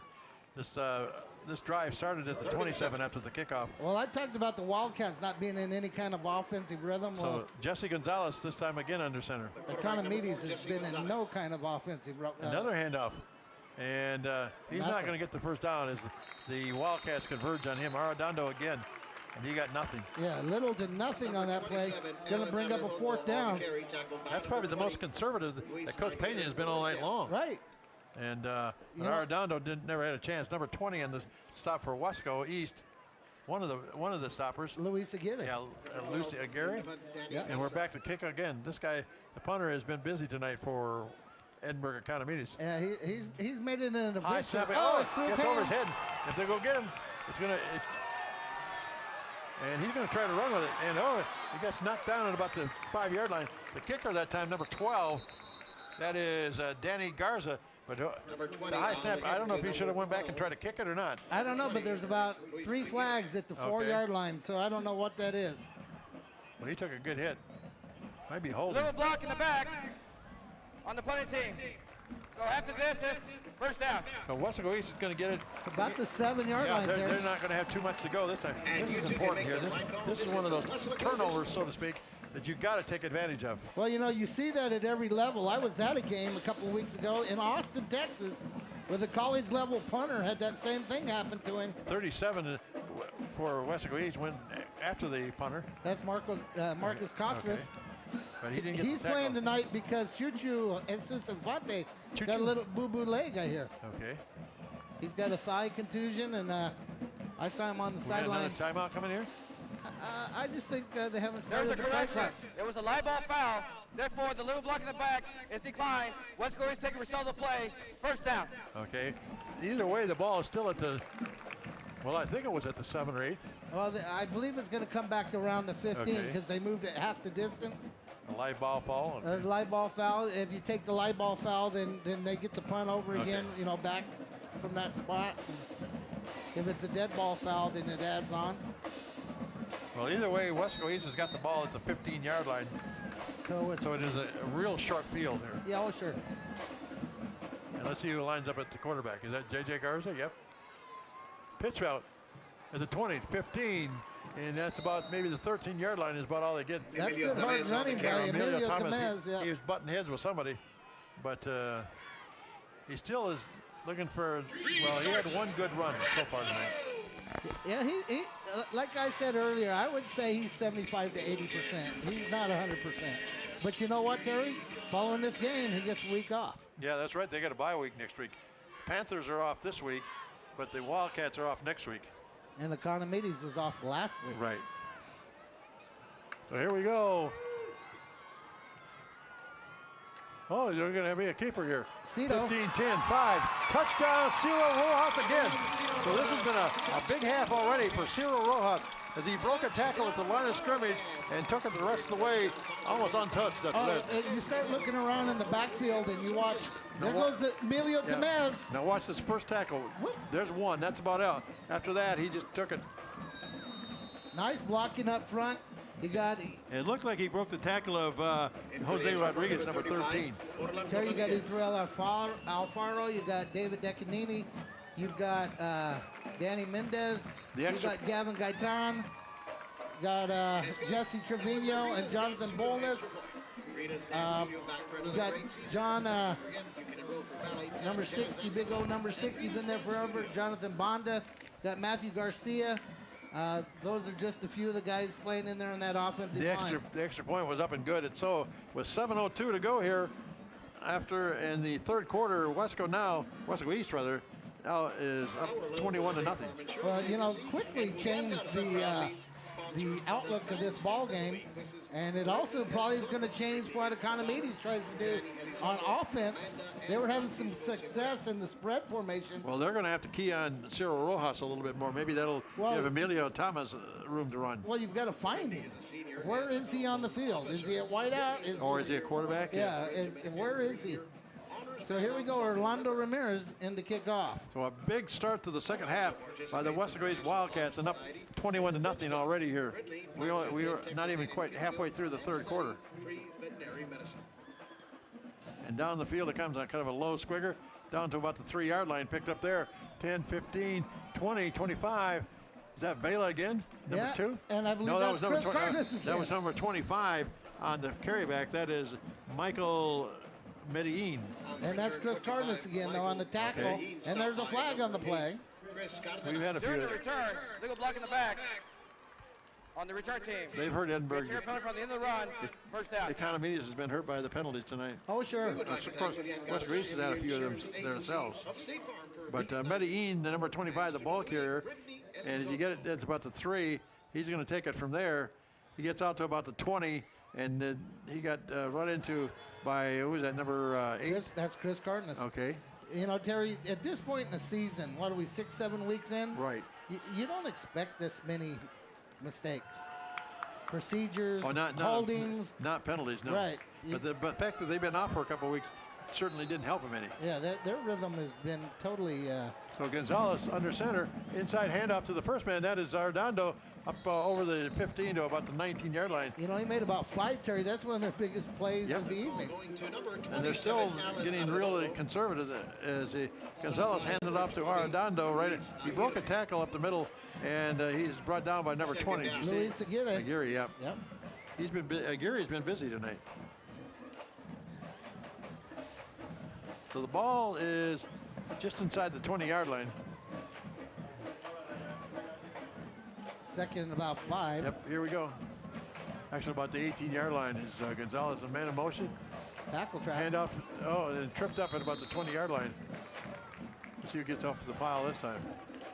Number 5 this time. That is. No, that's number 5. That is. Oh, the running back. That is Gabriel Ornelas for Economedes. Underneath is number 59. That's Martin. So do we have a number 5 tackling number 5 there? I don't think so. I think you caught number 5, and I thought the other team. Okay. 59, Martin Escobedo. So here we go again. And we try another one. This is really, I'm really surprised the way that they played in the first half that they haven't really started opening up, but maybe he was scared off by those 2 interceptions at the end of the first half. Yeah, that's possible, but look here, we got Jose Garcia, we've got number 78, I believe that's Big Signs. Yeah. That's big, no, that's Angel Almanza, I'm sorry. We're gonna try punting again. This is the kind of strategy if you're at home and you do this kind of stuff, some of the people get a little restless, but. So East has only got 1 deep this time on the punt. Is that JC? And number 12, the kicker. And this time it got a good snap. I almost thought the kicker got knocked down that time. Ball at the 44-yard line. It's now time to honor our ROTC student. So that's going to be a first down for the Wildcats. Another. Yeah, only 56 yards. They're only half field to go here. Right, another relatively short field. But let's see if Cyril Rojas is center stage again. Because you never know who's going to step up center stage here. He's in the game. Yep, he's on the field. But he's going to wide out, Terry. Yep, yeah, he's going wide. The ball at the 47-yard line in their own territory. Lefevre, the quarterback. And he's going to throw. He's got a receiver out here at the 45. Is that 2-8? Yeah, it is. That's 2-8. You ran 2-8. That man 2-8. Juan Garcia. And Lefevre finally put a pass right on the mark. I'm telling you, he threw this one with a purpose and got a nice gain of about 9 yards. It's gonna be second and like 1. I said, if he gets his game going, it's gonna be like a whole different dimension to this team. This time he hands off up the middle, 40, 35. Fabian Castro. Yep, down to about the 33-yard line. That is Fabian Castro, as you mentioned. Well, isn't it amazing, Terry? You complete a pass, and completing that pass. Oh, yeah, that loosens things up a little bit. It opens up this running play. Yep, good handoff to Castro that time. Is Fabian a senior or is he an underclassman? I believe he's a sophomore or a junior. Okay, he's a youngster. Yeah, he's not old. I mean, maybe he's a junior. So let's see how they run the plays here. So are we in a? Looks like about the 32-yard line here. And handoff to no, Lefevre's going to carry. I don't believe that. He's rumbling, stumbling down to about the 20-yard line. The big man. Well, there's a flag out there, Terry, about the 27-yard line. Let's see what that might be. The big man. He broke a tackle and they kept it going there. Well, do you want to be a secondary guy that sees that man rumbling at you? No. Holding on the offense. It's a 10-yard penalty. So the holding penalty brings it back. So it'll bring it back, and it'll be first down still. Yeah, but it'll be first and about 15 instead of first and 10. Let's see where they finally end up with the ball here. About to the 40-yard line. So it's going to be closer to 17. Okay. Still first down, first and 18 yards needed. Even the guys in the press box say first and 18. So. Okay, they say 18. Darlene says 18. Right. So. Here we go. Lefevre again. He's going to throw this time over the middle. He's got a receiver in the middle at about the 31-yard line. Cito. On the catch is Cyril Rojas. Second and 10, Terry. That's about an 8, maybe a 9-yard gain. But Lefevre's starting to hit the mark now with those passes. Like I said, the first half, he was a little bit long on some of them, but this half, he is right on the mark. Well, you know, sometimes you got to settle down and. Right, exactly. That's what I'm saying. Once he got this game going, now you have a whole different dimension. Now all of a sudden, the Economedes has to worry about the passing game and the running game. Well, and the coaches got to go in at halftime and talk about what do we think could work, what. And Lefevre again to throw. He's got a man. I got a receiver kind of turning around in the air on that one. Let me tell you what, he threw that under some pressure and stood in there and threw the ball. Was that J.C. Vargas on the intended receiver? I don't know. We didn't get the replay. I believe J.C. was up on the top side. But he did a little pirouette in the air, but it was incomplete. I'm not sure who that was, but J.C.'s usually on the left side. So the ball is at the, we're going to say, what, about the 30-yard line, maybe the 29? Yeah, and you got 14 seconds to go on the play clock, and you got J.J. coming in at quarterback. Well, here comes J.J. Garza. And we're going to have to hustle to get this one off. We're down to 3 minutes and counting down here in the third quarter. Handoff. Oh, keeping the ball is Garza. Down to about the 25-yard line. So did they sneak Cito in at quarterback, or is that JJ? Yeah, that's Cito. The keeper, Cito. You're right. So JJ must have carried the play in and then lined up at wideout. I thought that was JJ Garza back there, but it was Cyril Rojas. You're right. I think JJ was on the field. He may have run the play in and then went to wideout. So right now, Weslaco East is looking at a 4th and 9. 4th and 3. So is that what you say, 4th and 3? Okay. And 4th Darlene and 4. says it's 4th and 4. Well, trust her. She's got better eyes than I do. No, better eyes than mine for sure. At least right now. Yep. So we're at about the 26-yard line, and that is Garza that is looking things over here. Handoff.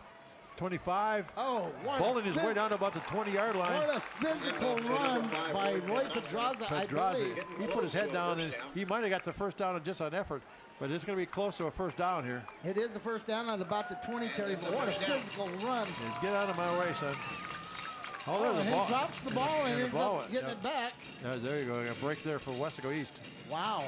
So 1:55 and counting down here in this third quarter. The ball at the 21-yard line, and it'll be 1st and 10 for the Wildcats.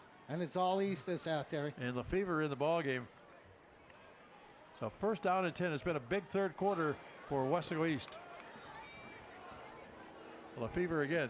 He's looking to throw, and he's got a man out here. It's about the 20, 15, that's JC. 15-yard line, and that's about it. But he got it to the 15 on a pass from Lefevre to J.C. Vargas.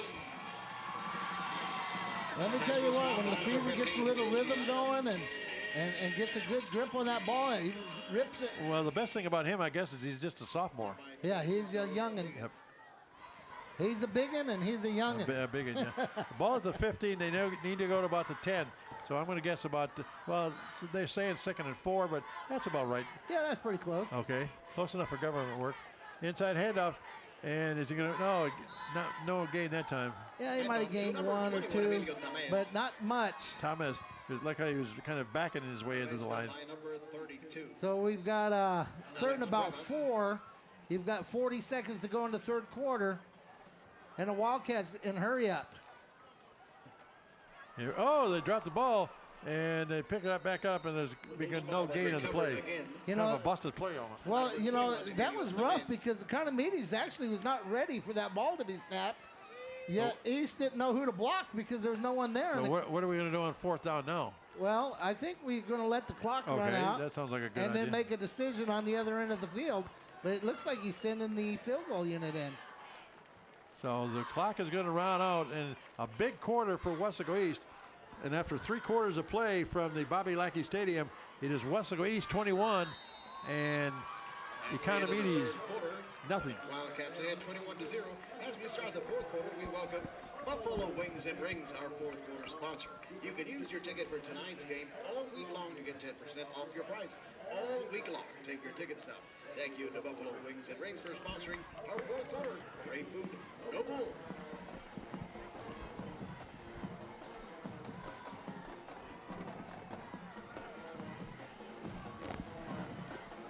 So when we start the fourth quarter here, John, It looks like it's going to be, the line of scrimmage is going to be about the 16-yard line. Yeah. And So they're going to go back about the 23. So this would be a 33-yard attempt by Orlando Ramirez. out of the hold of Cito Rojas and the snap of Roy Pedraza.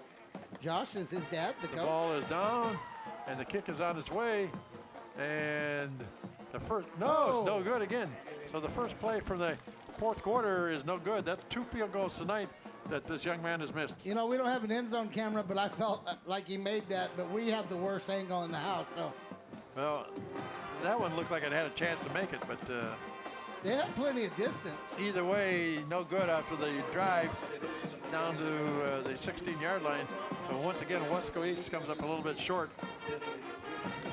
So the first play of the fourth quarter is in the books, and the Economedes dodged another bullet, but they are down 21-0. Well, here's their spread they had so Yep. much success with in the first half. Yeah, they went to a running game in that third quarter, but the fourth quarter they started out by, well, they run it right up the middle to the 25-30, maybe the 32-yard line. And that's enough for a again. first down, Terry. You know, that's not the way defensively you want to start the But fourth the quarter. entire third quarter, they were just in a very tight formation and handing it off. But this quarter here, Gonzalez has gone all the way at quarterback for this squad. I believe he's still the quarterback. Is it number 4 or is it somebody else? I believe it's number 4 still back there, Terry. High snap. No, the quarterback keeper this time up to about the 33-yard line. Going to gain about 3 yards on that. You're right. That is number 4, Jesse Gonzalez. Now, the young man has not played horribly. He's thrown a couple of interceptions, but you know Right. what? And they didn't. The Wildcats have picked off anybody that's thrown the ball Well, against them. both this year. interceptions didn't figure into the scoring. So. Right. But right now it's at the 34-yard line. Second down and about 6. And Gonzalez is going to throw. He's got time. He's got a little time. Now here comes a rush. Now he's scrambled out a little bit. And There's going to be a holding call. overthrows the receiver out there. Arredondo was a receiver, but he overthrew him. But you say there's going to be a holding call? Oh, yeah. Okay. I'll take your word for it. I spent many years looking at that as a coach and as an offensive lineman myself. Holding Yep. on the offense. It's a 10-yard penalty from the previous spot. Remains second down. Yeah, I'm pretty used to watching that. So that's going to move him back a little bit. It was second and about 6. Yeah, it's going to be second and... Let's see where they move the ball back to. About the 24? Maybe the 24-yard line? Yeah, 16. Second and 16. Okay, I'll take Darlene's word for it. Oh, she is the first lady. Yeah, there. she is the first lady of K-West. Happy and healthy to have her back with us. The whole And crew. So the ball is at the 24-yard line, Economedes, and they're going to throw again out here about the 30. I And believe not, that. they not even get to the 30. I believe JC just took the they, ball they away stripped, from they the stripped the receiver. ball, yep. Let's see who they can give it to here.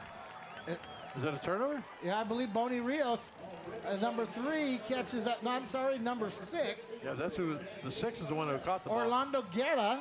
And JC Vargas right here just says. You keep him busy, and I'll steal the ball from him. Well, we saw this out of Right. Diego Rodriguez. Diego on Weslaco against Harlingen. So that gives the Wildcats the ball on the 19-yard line, Terry. But one guy keeps him busy, the other guy steals the ball, you know. Well, you know, that's one of the things you teach as the defensive coach, and one of the things as an offensive coach you talk about covering up the ball. So Lefevre will come into the game with a ball inside the 20 at about the 19-yard line. Well, that T-shirt cannon, Terry, is shooting them up higher than the lights. Okay. Lefevre again. He's going to throw. They got him. In the end zone he goes. Wide open. Oh, and my he goodness. This is what I mean. This is what happened in the first quarter. When he had wide open passes, he wasn't hitting them. Well, you know, he almost ran out of field there. That was Cito Rojas on the reception, even though he did not catch the ball. But he kind of ran out of field over there. So that's going to bring up second down and 10. But I'm sure that's what they're looking for is for the quarterback to find his touch, so to speak. Oh, sure. You know, once again, they haven't had to throw the ball much in the last 3 games. And Lefevre will try it again. He's got a receiver out here at the 20 and down to about the 13. The short passes he's doing a pretty good job on.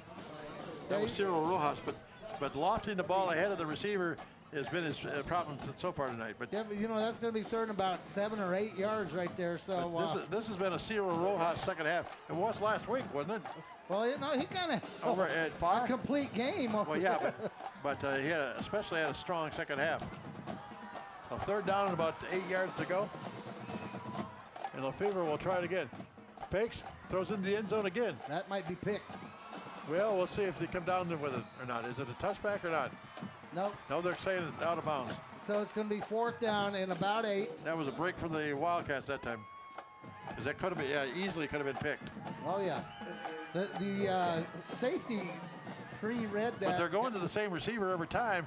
I'm sure Economedes is picking up on that a little bit. You think? Because they're only going out after Rojas. You think one of those defensive coaches might have told somebody to find number 1? Yeah, number 1.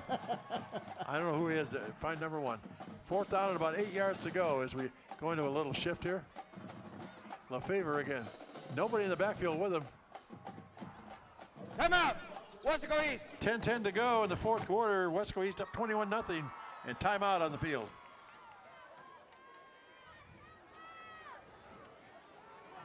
There is a huge impact in practice clinic in Weslaco. When you wipe your mouth with that mic down. Focus your attention where we welcome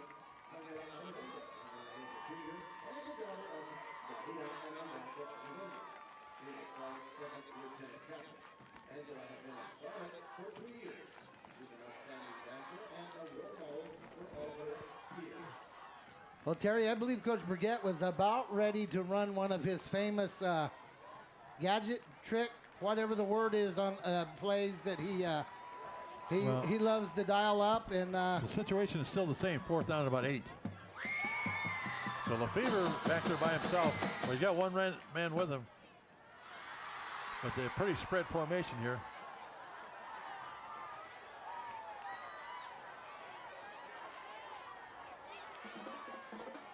No. Emilio Tamez. Handoff right down to the 5-yard line. That was just a quick hitter, and I mean a quick one. Well, you line up in that spread formation, and what does Economedes figure you're going to do? I think he's got the first down after that run. Oh, sure. It's going to be on the 5-yard line, 6-yard line. First down and goal to go from about the 5 or 6. But Emilio Tamez, he just took off like a rocket that time. You may call it a rocket bottle or something like that. So first down and goal to go from about the 5 or 6 yard line.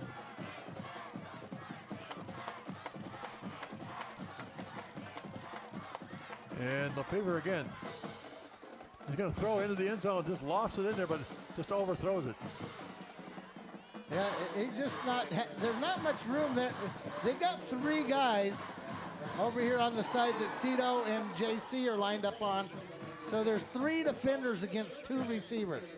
So it will take a perfect play to drop that ball in. It looks like we have an injured Jaguar, Terry, right now. Okay. As you see the Wildcat fans So we have an doing the injured- world famous jungle music. Okay. Is that the jumbo dance? I'm guessing that's what you call it, but it goes with the jungle music. So, so we got an injury timeout, Terry. We'll talk a little bit about the K-West crew that's here tonight. Don Ramirez, Val Zamora, Rafael Cavazos, Amadeo's at Boldness, I believe his last name. We do have Julian Oliveras in the house. Oh, yeah, he's always in the house. I get Darlene Gracia. We Yep. have Mario Palacio. Right. Joe Leal. Yep.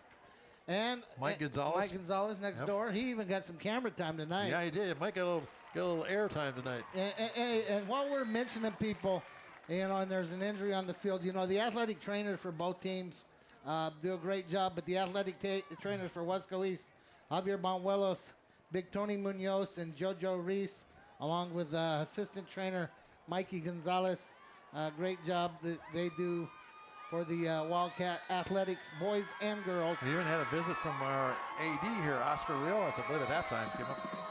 No, he's usually around. Well, yeah, I saw him up here in the booth, or in the press box.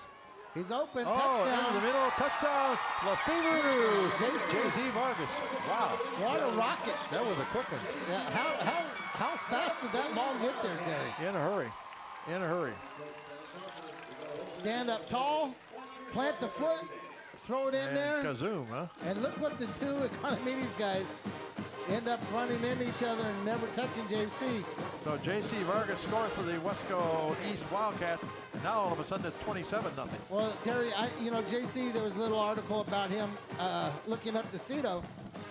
Well, JC's had an interception. JC's had a touchdown catch now. JC stole the ball, Terry, that led to this touchdown. The kick is up and good, so with 9:35 left to go in the ball game, it's now the Wildcats 28 and the Jaguars nothing. There's Big Lefevre. Stand up. Watch that. Rip it. Yep. And kaboom. Now, it's a pass like that is going to get attention of college scouts at Well, some point. as a sophomore, his size. Well, yeah. When you fill out a questionnaire, his size is going to get some people interested. But to be able to throw in traffic like that, anybody can throw the wide open pass, but when you can throw in traffic and hit your man, that gets attention of at least somebody at a higher Right, level. but you're going to have to find an offense at the next level that does not need the quarterback to run. Yeah, That's not going to be his strength. Yeah, he's not a runner. He's slow. But if you want to run a pro-style Stanford offense where the quarterback 1, 2, 3 plants his foot, throws the ball, hands off. Well, there's a lot of colleges out there that use a pro style, so there's some, but the ones that are really successful right now have the quarterback doing some running. But he's not a Johnny Manziel type at all. No. So here we go, the kickoff here after the touchdown by JC. And short one is going to bounce. About the 30-yard, no, about the 20. And still the Panther special teams all over the ball. The who? Are the Wildcat special teams. My goodness, Terry. I got confused. You're going through withdrawal. Yeah, I had a what you call a recurring slip there. I had a senior moment. Yeah. There you go. Yeah. That's it. I knew it was something like that. So it's going to be 1st and 10 from the 35. I was used to watching our monitor, and I got into the Wildcat band. Yeah, the jungle music. Yeah. Here we go, and the spread set for Economedes again. The ball at the 45-yard or 35-yard line, and Gonzalez is going to throw. Got some. Well, now here comes the rush on, and this time the Wildcats get him at about the 46-yard line. Right, they dropped it off underneath after he was pressured to number 27. Again, that's Alan Arredondo. Yep. And they're going to wind the clock and call that a first down.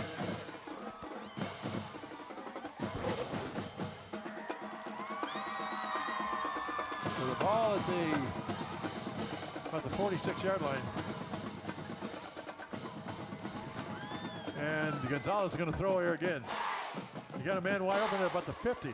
45, cuts back against the grain at the 40, still on his feet, and still going at the, well, I thought they had tripped him up, but still going on his feet at the 10-yard line, and out of bounds they go. 25 with the football, and that is Michael Medellin. Well, that's not going to make the Wildcat coaches very happy. No, not at all. Right there. The man ran all the way across the formation, caught the ball, ran back the other way across the formation, almost scored, took the ball down to about the, 10-yard line, Terry? 8-yard line? This is by far and away the deepest that Economedes has been on, actually at the 8-yard line. You know, and I'm trying to watch through some foggy windows, so right. I don't know if they've made some personnel changes or not. First down and goal to go at about the 8.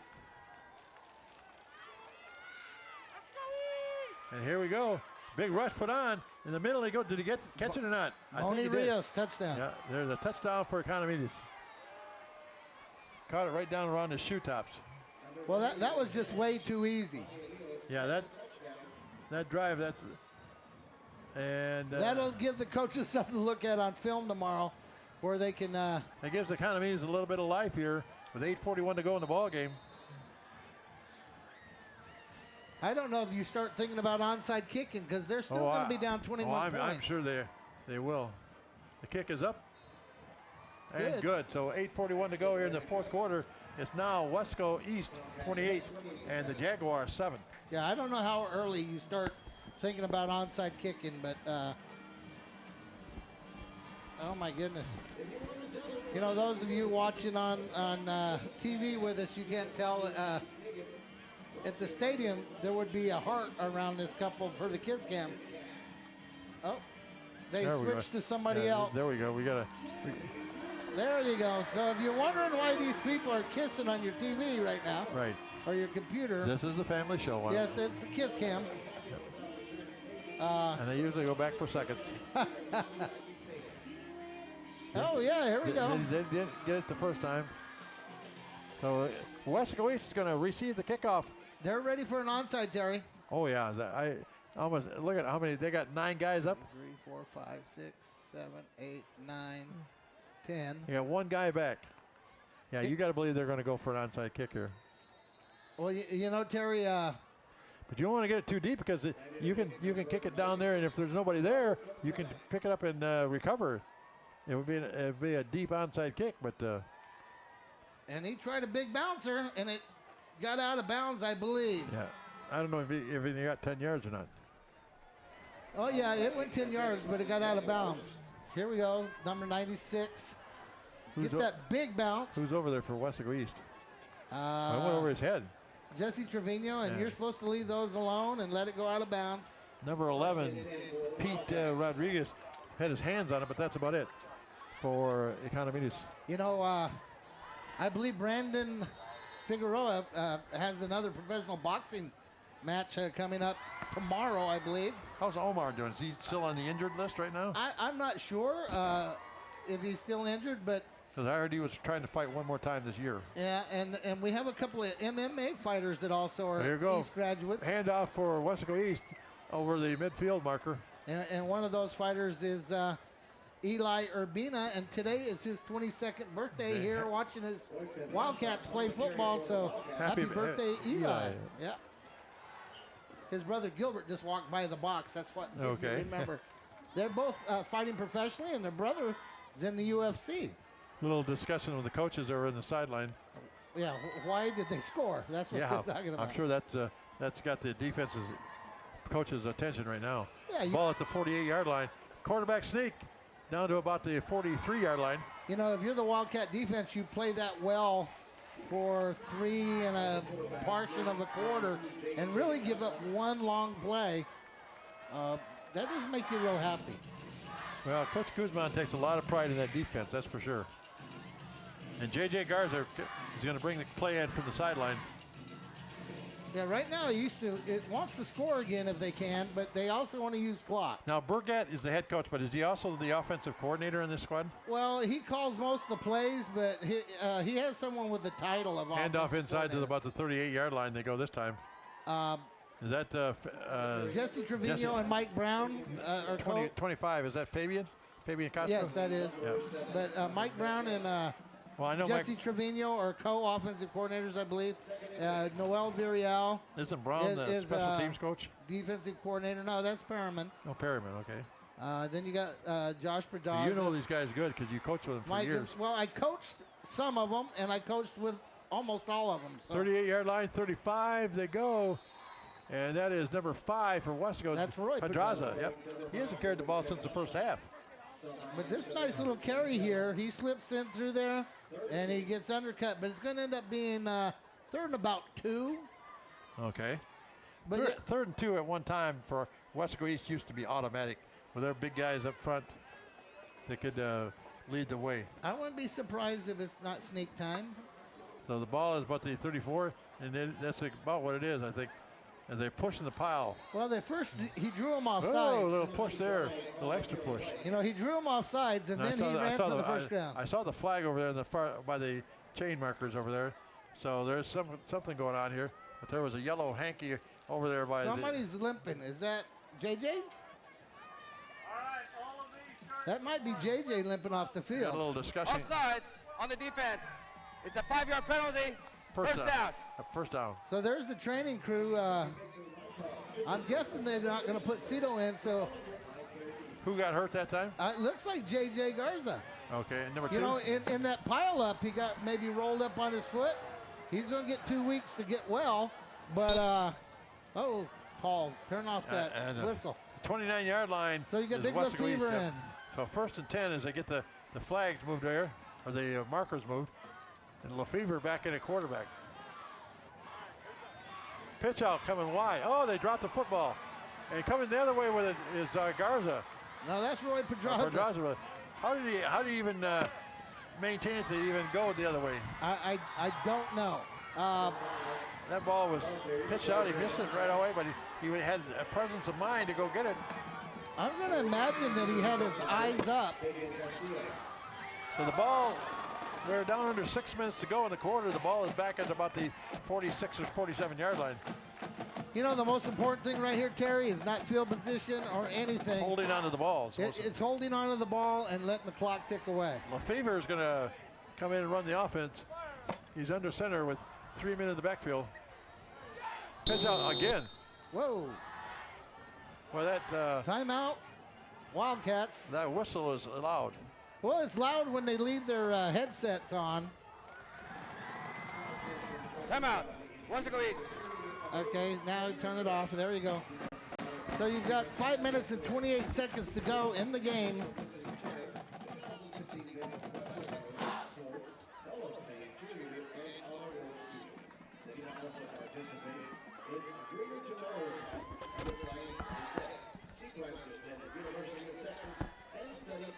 We played half of that fourth quarter already, John. And Weslaco East is, I think, trying to hang on here for the 28-7 win. Well, you know, J.J. Garza is the kind of quarterback. That was Weslaco East's third and final time of the half. Oh, really? That you would want to have in this situation to run the clock out and stuff. And he got them offsides, and he ran the quarterback sneak and got rolled up on.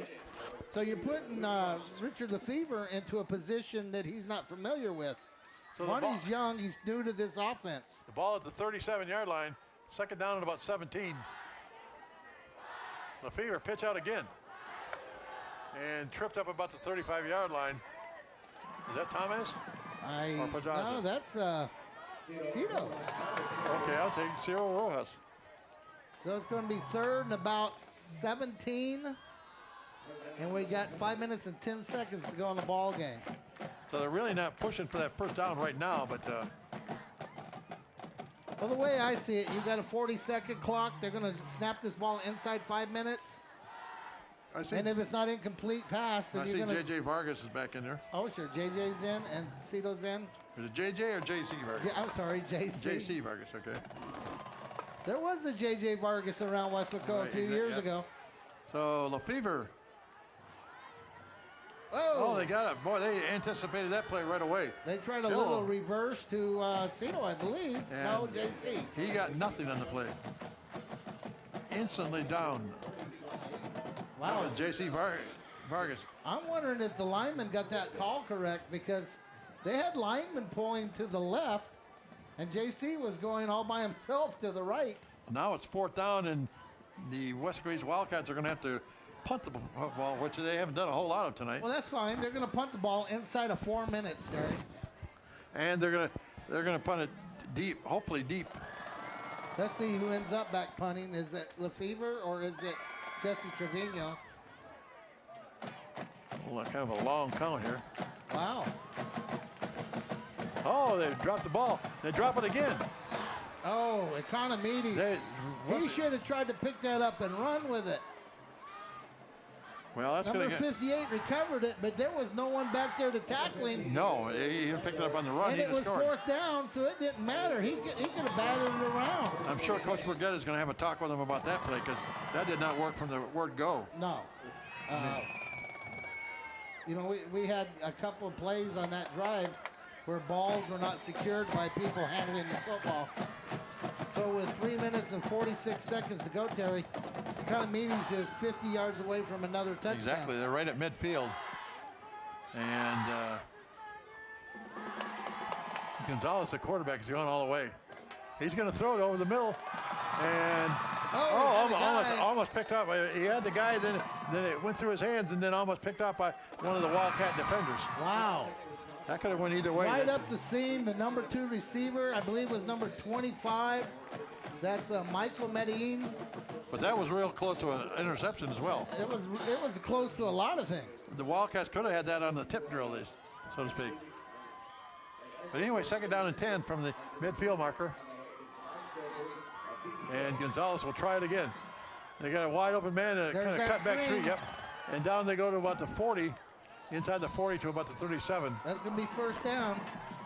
Every time you get a first down, that clock stops momentarily.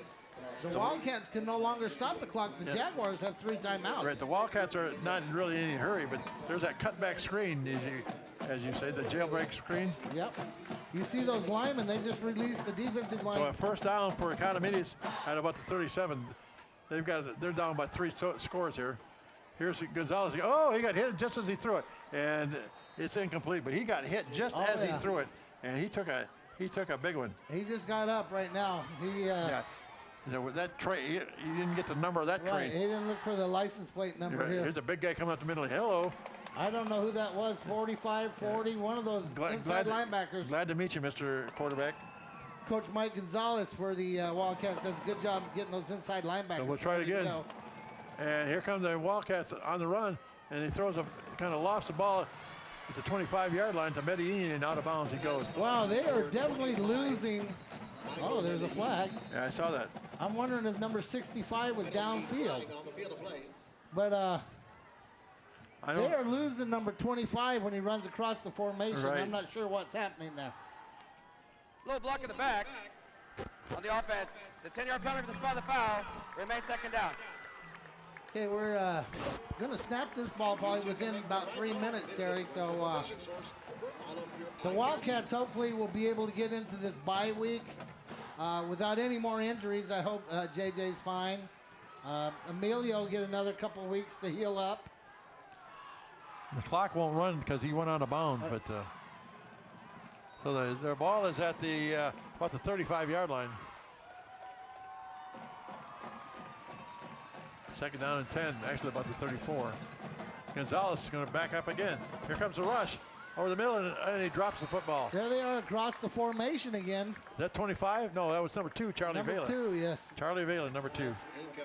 And the pass from Gonzalez a little bit low and off the fingertips of the intended receiver. They're running crossing routes inside there, Terry, and the first guy across is clearing out the middle of the field, and the second guy's coming clean across there. So the ball, we got 3:03 to go in the ball game. And again, Gonzalez is going to throw.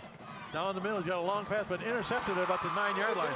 10, 15, 20, 25, and he's going to be brought down about the 20. I believe that's Jose Garcia, the man they call Sunshine. They call him Sunshine, huh?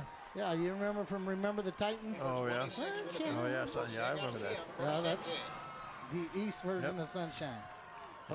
Jose Garcia. That's the third interception of the night for the Wildcats. So the Wildcats have 2 minutes and 53 seconds to run off this clock, probably with Richard Lefevre at quarterback, unless they sneak Cito in there for ball security. I don't think Coach Burgett is real happy with the last setup. I'm sure that's one that when you go for next week, you're going to highlight and say, we need to improve on this one. Handoff. Maybe down to the 27-yard line. That was the first man through. I'm not sure who it is. I have not seen Tyler Cardenas run tonight. I'm not sure who that was. Could be Ray Pedraza. He's a good runner. Yeah, Roy's done a good job running the ball tonight. He's had a Roy Pedraza. Little ball security problem here and there. Right. But the clock, I notice the clock is still going. Oh, sure. The Economedes is not going to stop it, then the East is not going to be in any kind of hurry. So the ball at the 27-yard line, and Lefevre brings the play in from the sideline. He'll let the clock go down about as far as he can take it.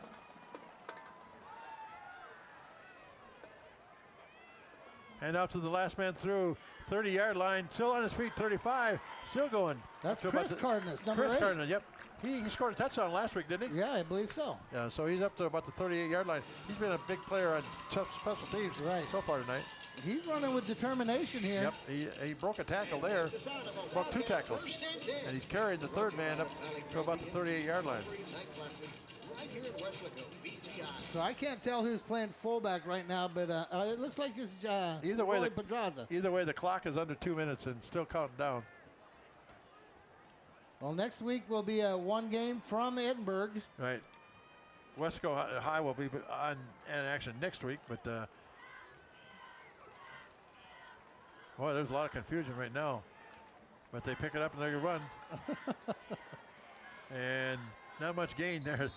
That was gang tackling the other way. That was something else. They moved people all over the place. Was that Pedraza or Fabian Castro? I'm not there was sure. There was a 5 on the uniform. I'll tell you that much. But that was almost an unbroken play. I just saw guys moving around on the offensive line. Well, we're getting some fog up here on the glass, and then I'll peek at the screen once in a while. But we're inside a minute, Terry, right here. We just went under a minute to go. Lefevre again. Pitch out, coming wide. 35, 40.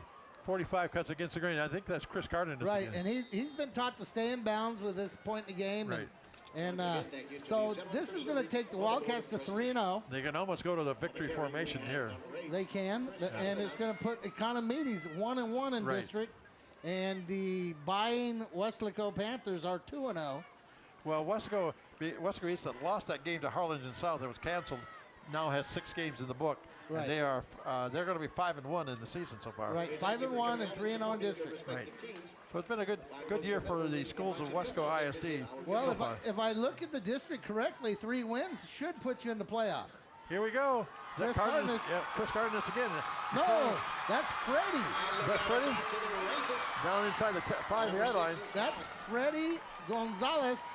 Where did he come from? Sophomore running back. You know, Terry, I think he broke his hand a couple of weeks ago. Okay. He looked really good in one of the earlier games this season. He took it all the way down to the 5-yard line. He's trying to outrun the Economedes runners, but he got down to the 5. And the clock's out, Terry. And the clock runs out. And John, the final score here tonight at Bobby Lackey Stadium, the Wesco East Wildcats 28 and the Jaguars of Edinburgh Economedes 7. John, any thoughts on the game? Well, I just think minus the injury to JJ leading into the bye week, I think Weslaco couldn't be sitting any better East, sitting 3-0. A big night again for Emilio Thomas and Ciro Rojas. But you know, if I'm going to give a kudos to maybe the player of the game, I got to give it to that defense. Because other than that one drive, that defense shut out this Economedes offense all night long. And so the Weslaco East defense behind head coach or assistant coach Rene Guzman and the rest of the defense, and they forced 3 turnovers. There was 3 interceptions tonight. So a big night for Weslaco East as they run their district record now to 3-0 and in first place at 31-6A. On behalf of everybody at K-West and John Boswell, this is Terry Beitler wishing everybody a pleasant good evening, where the final score tonight is Weslaco East 28 and Edinburgh Economedes 7. Good night, everybody.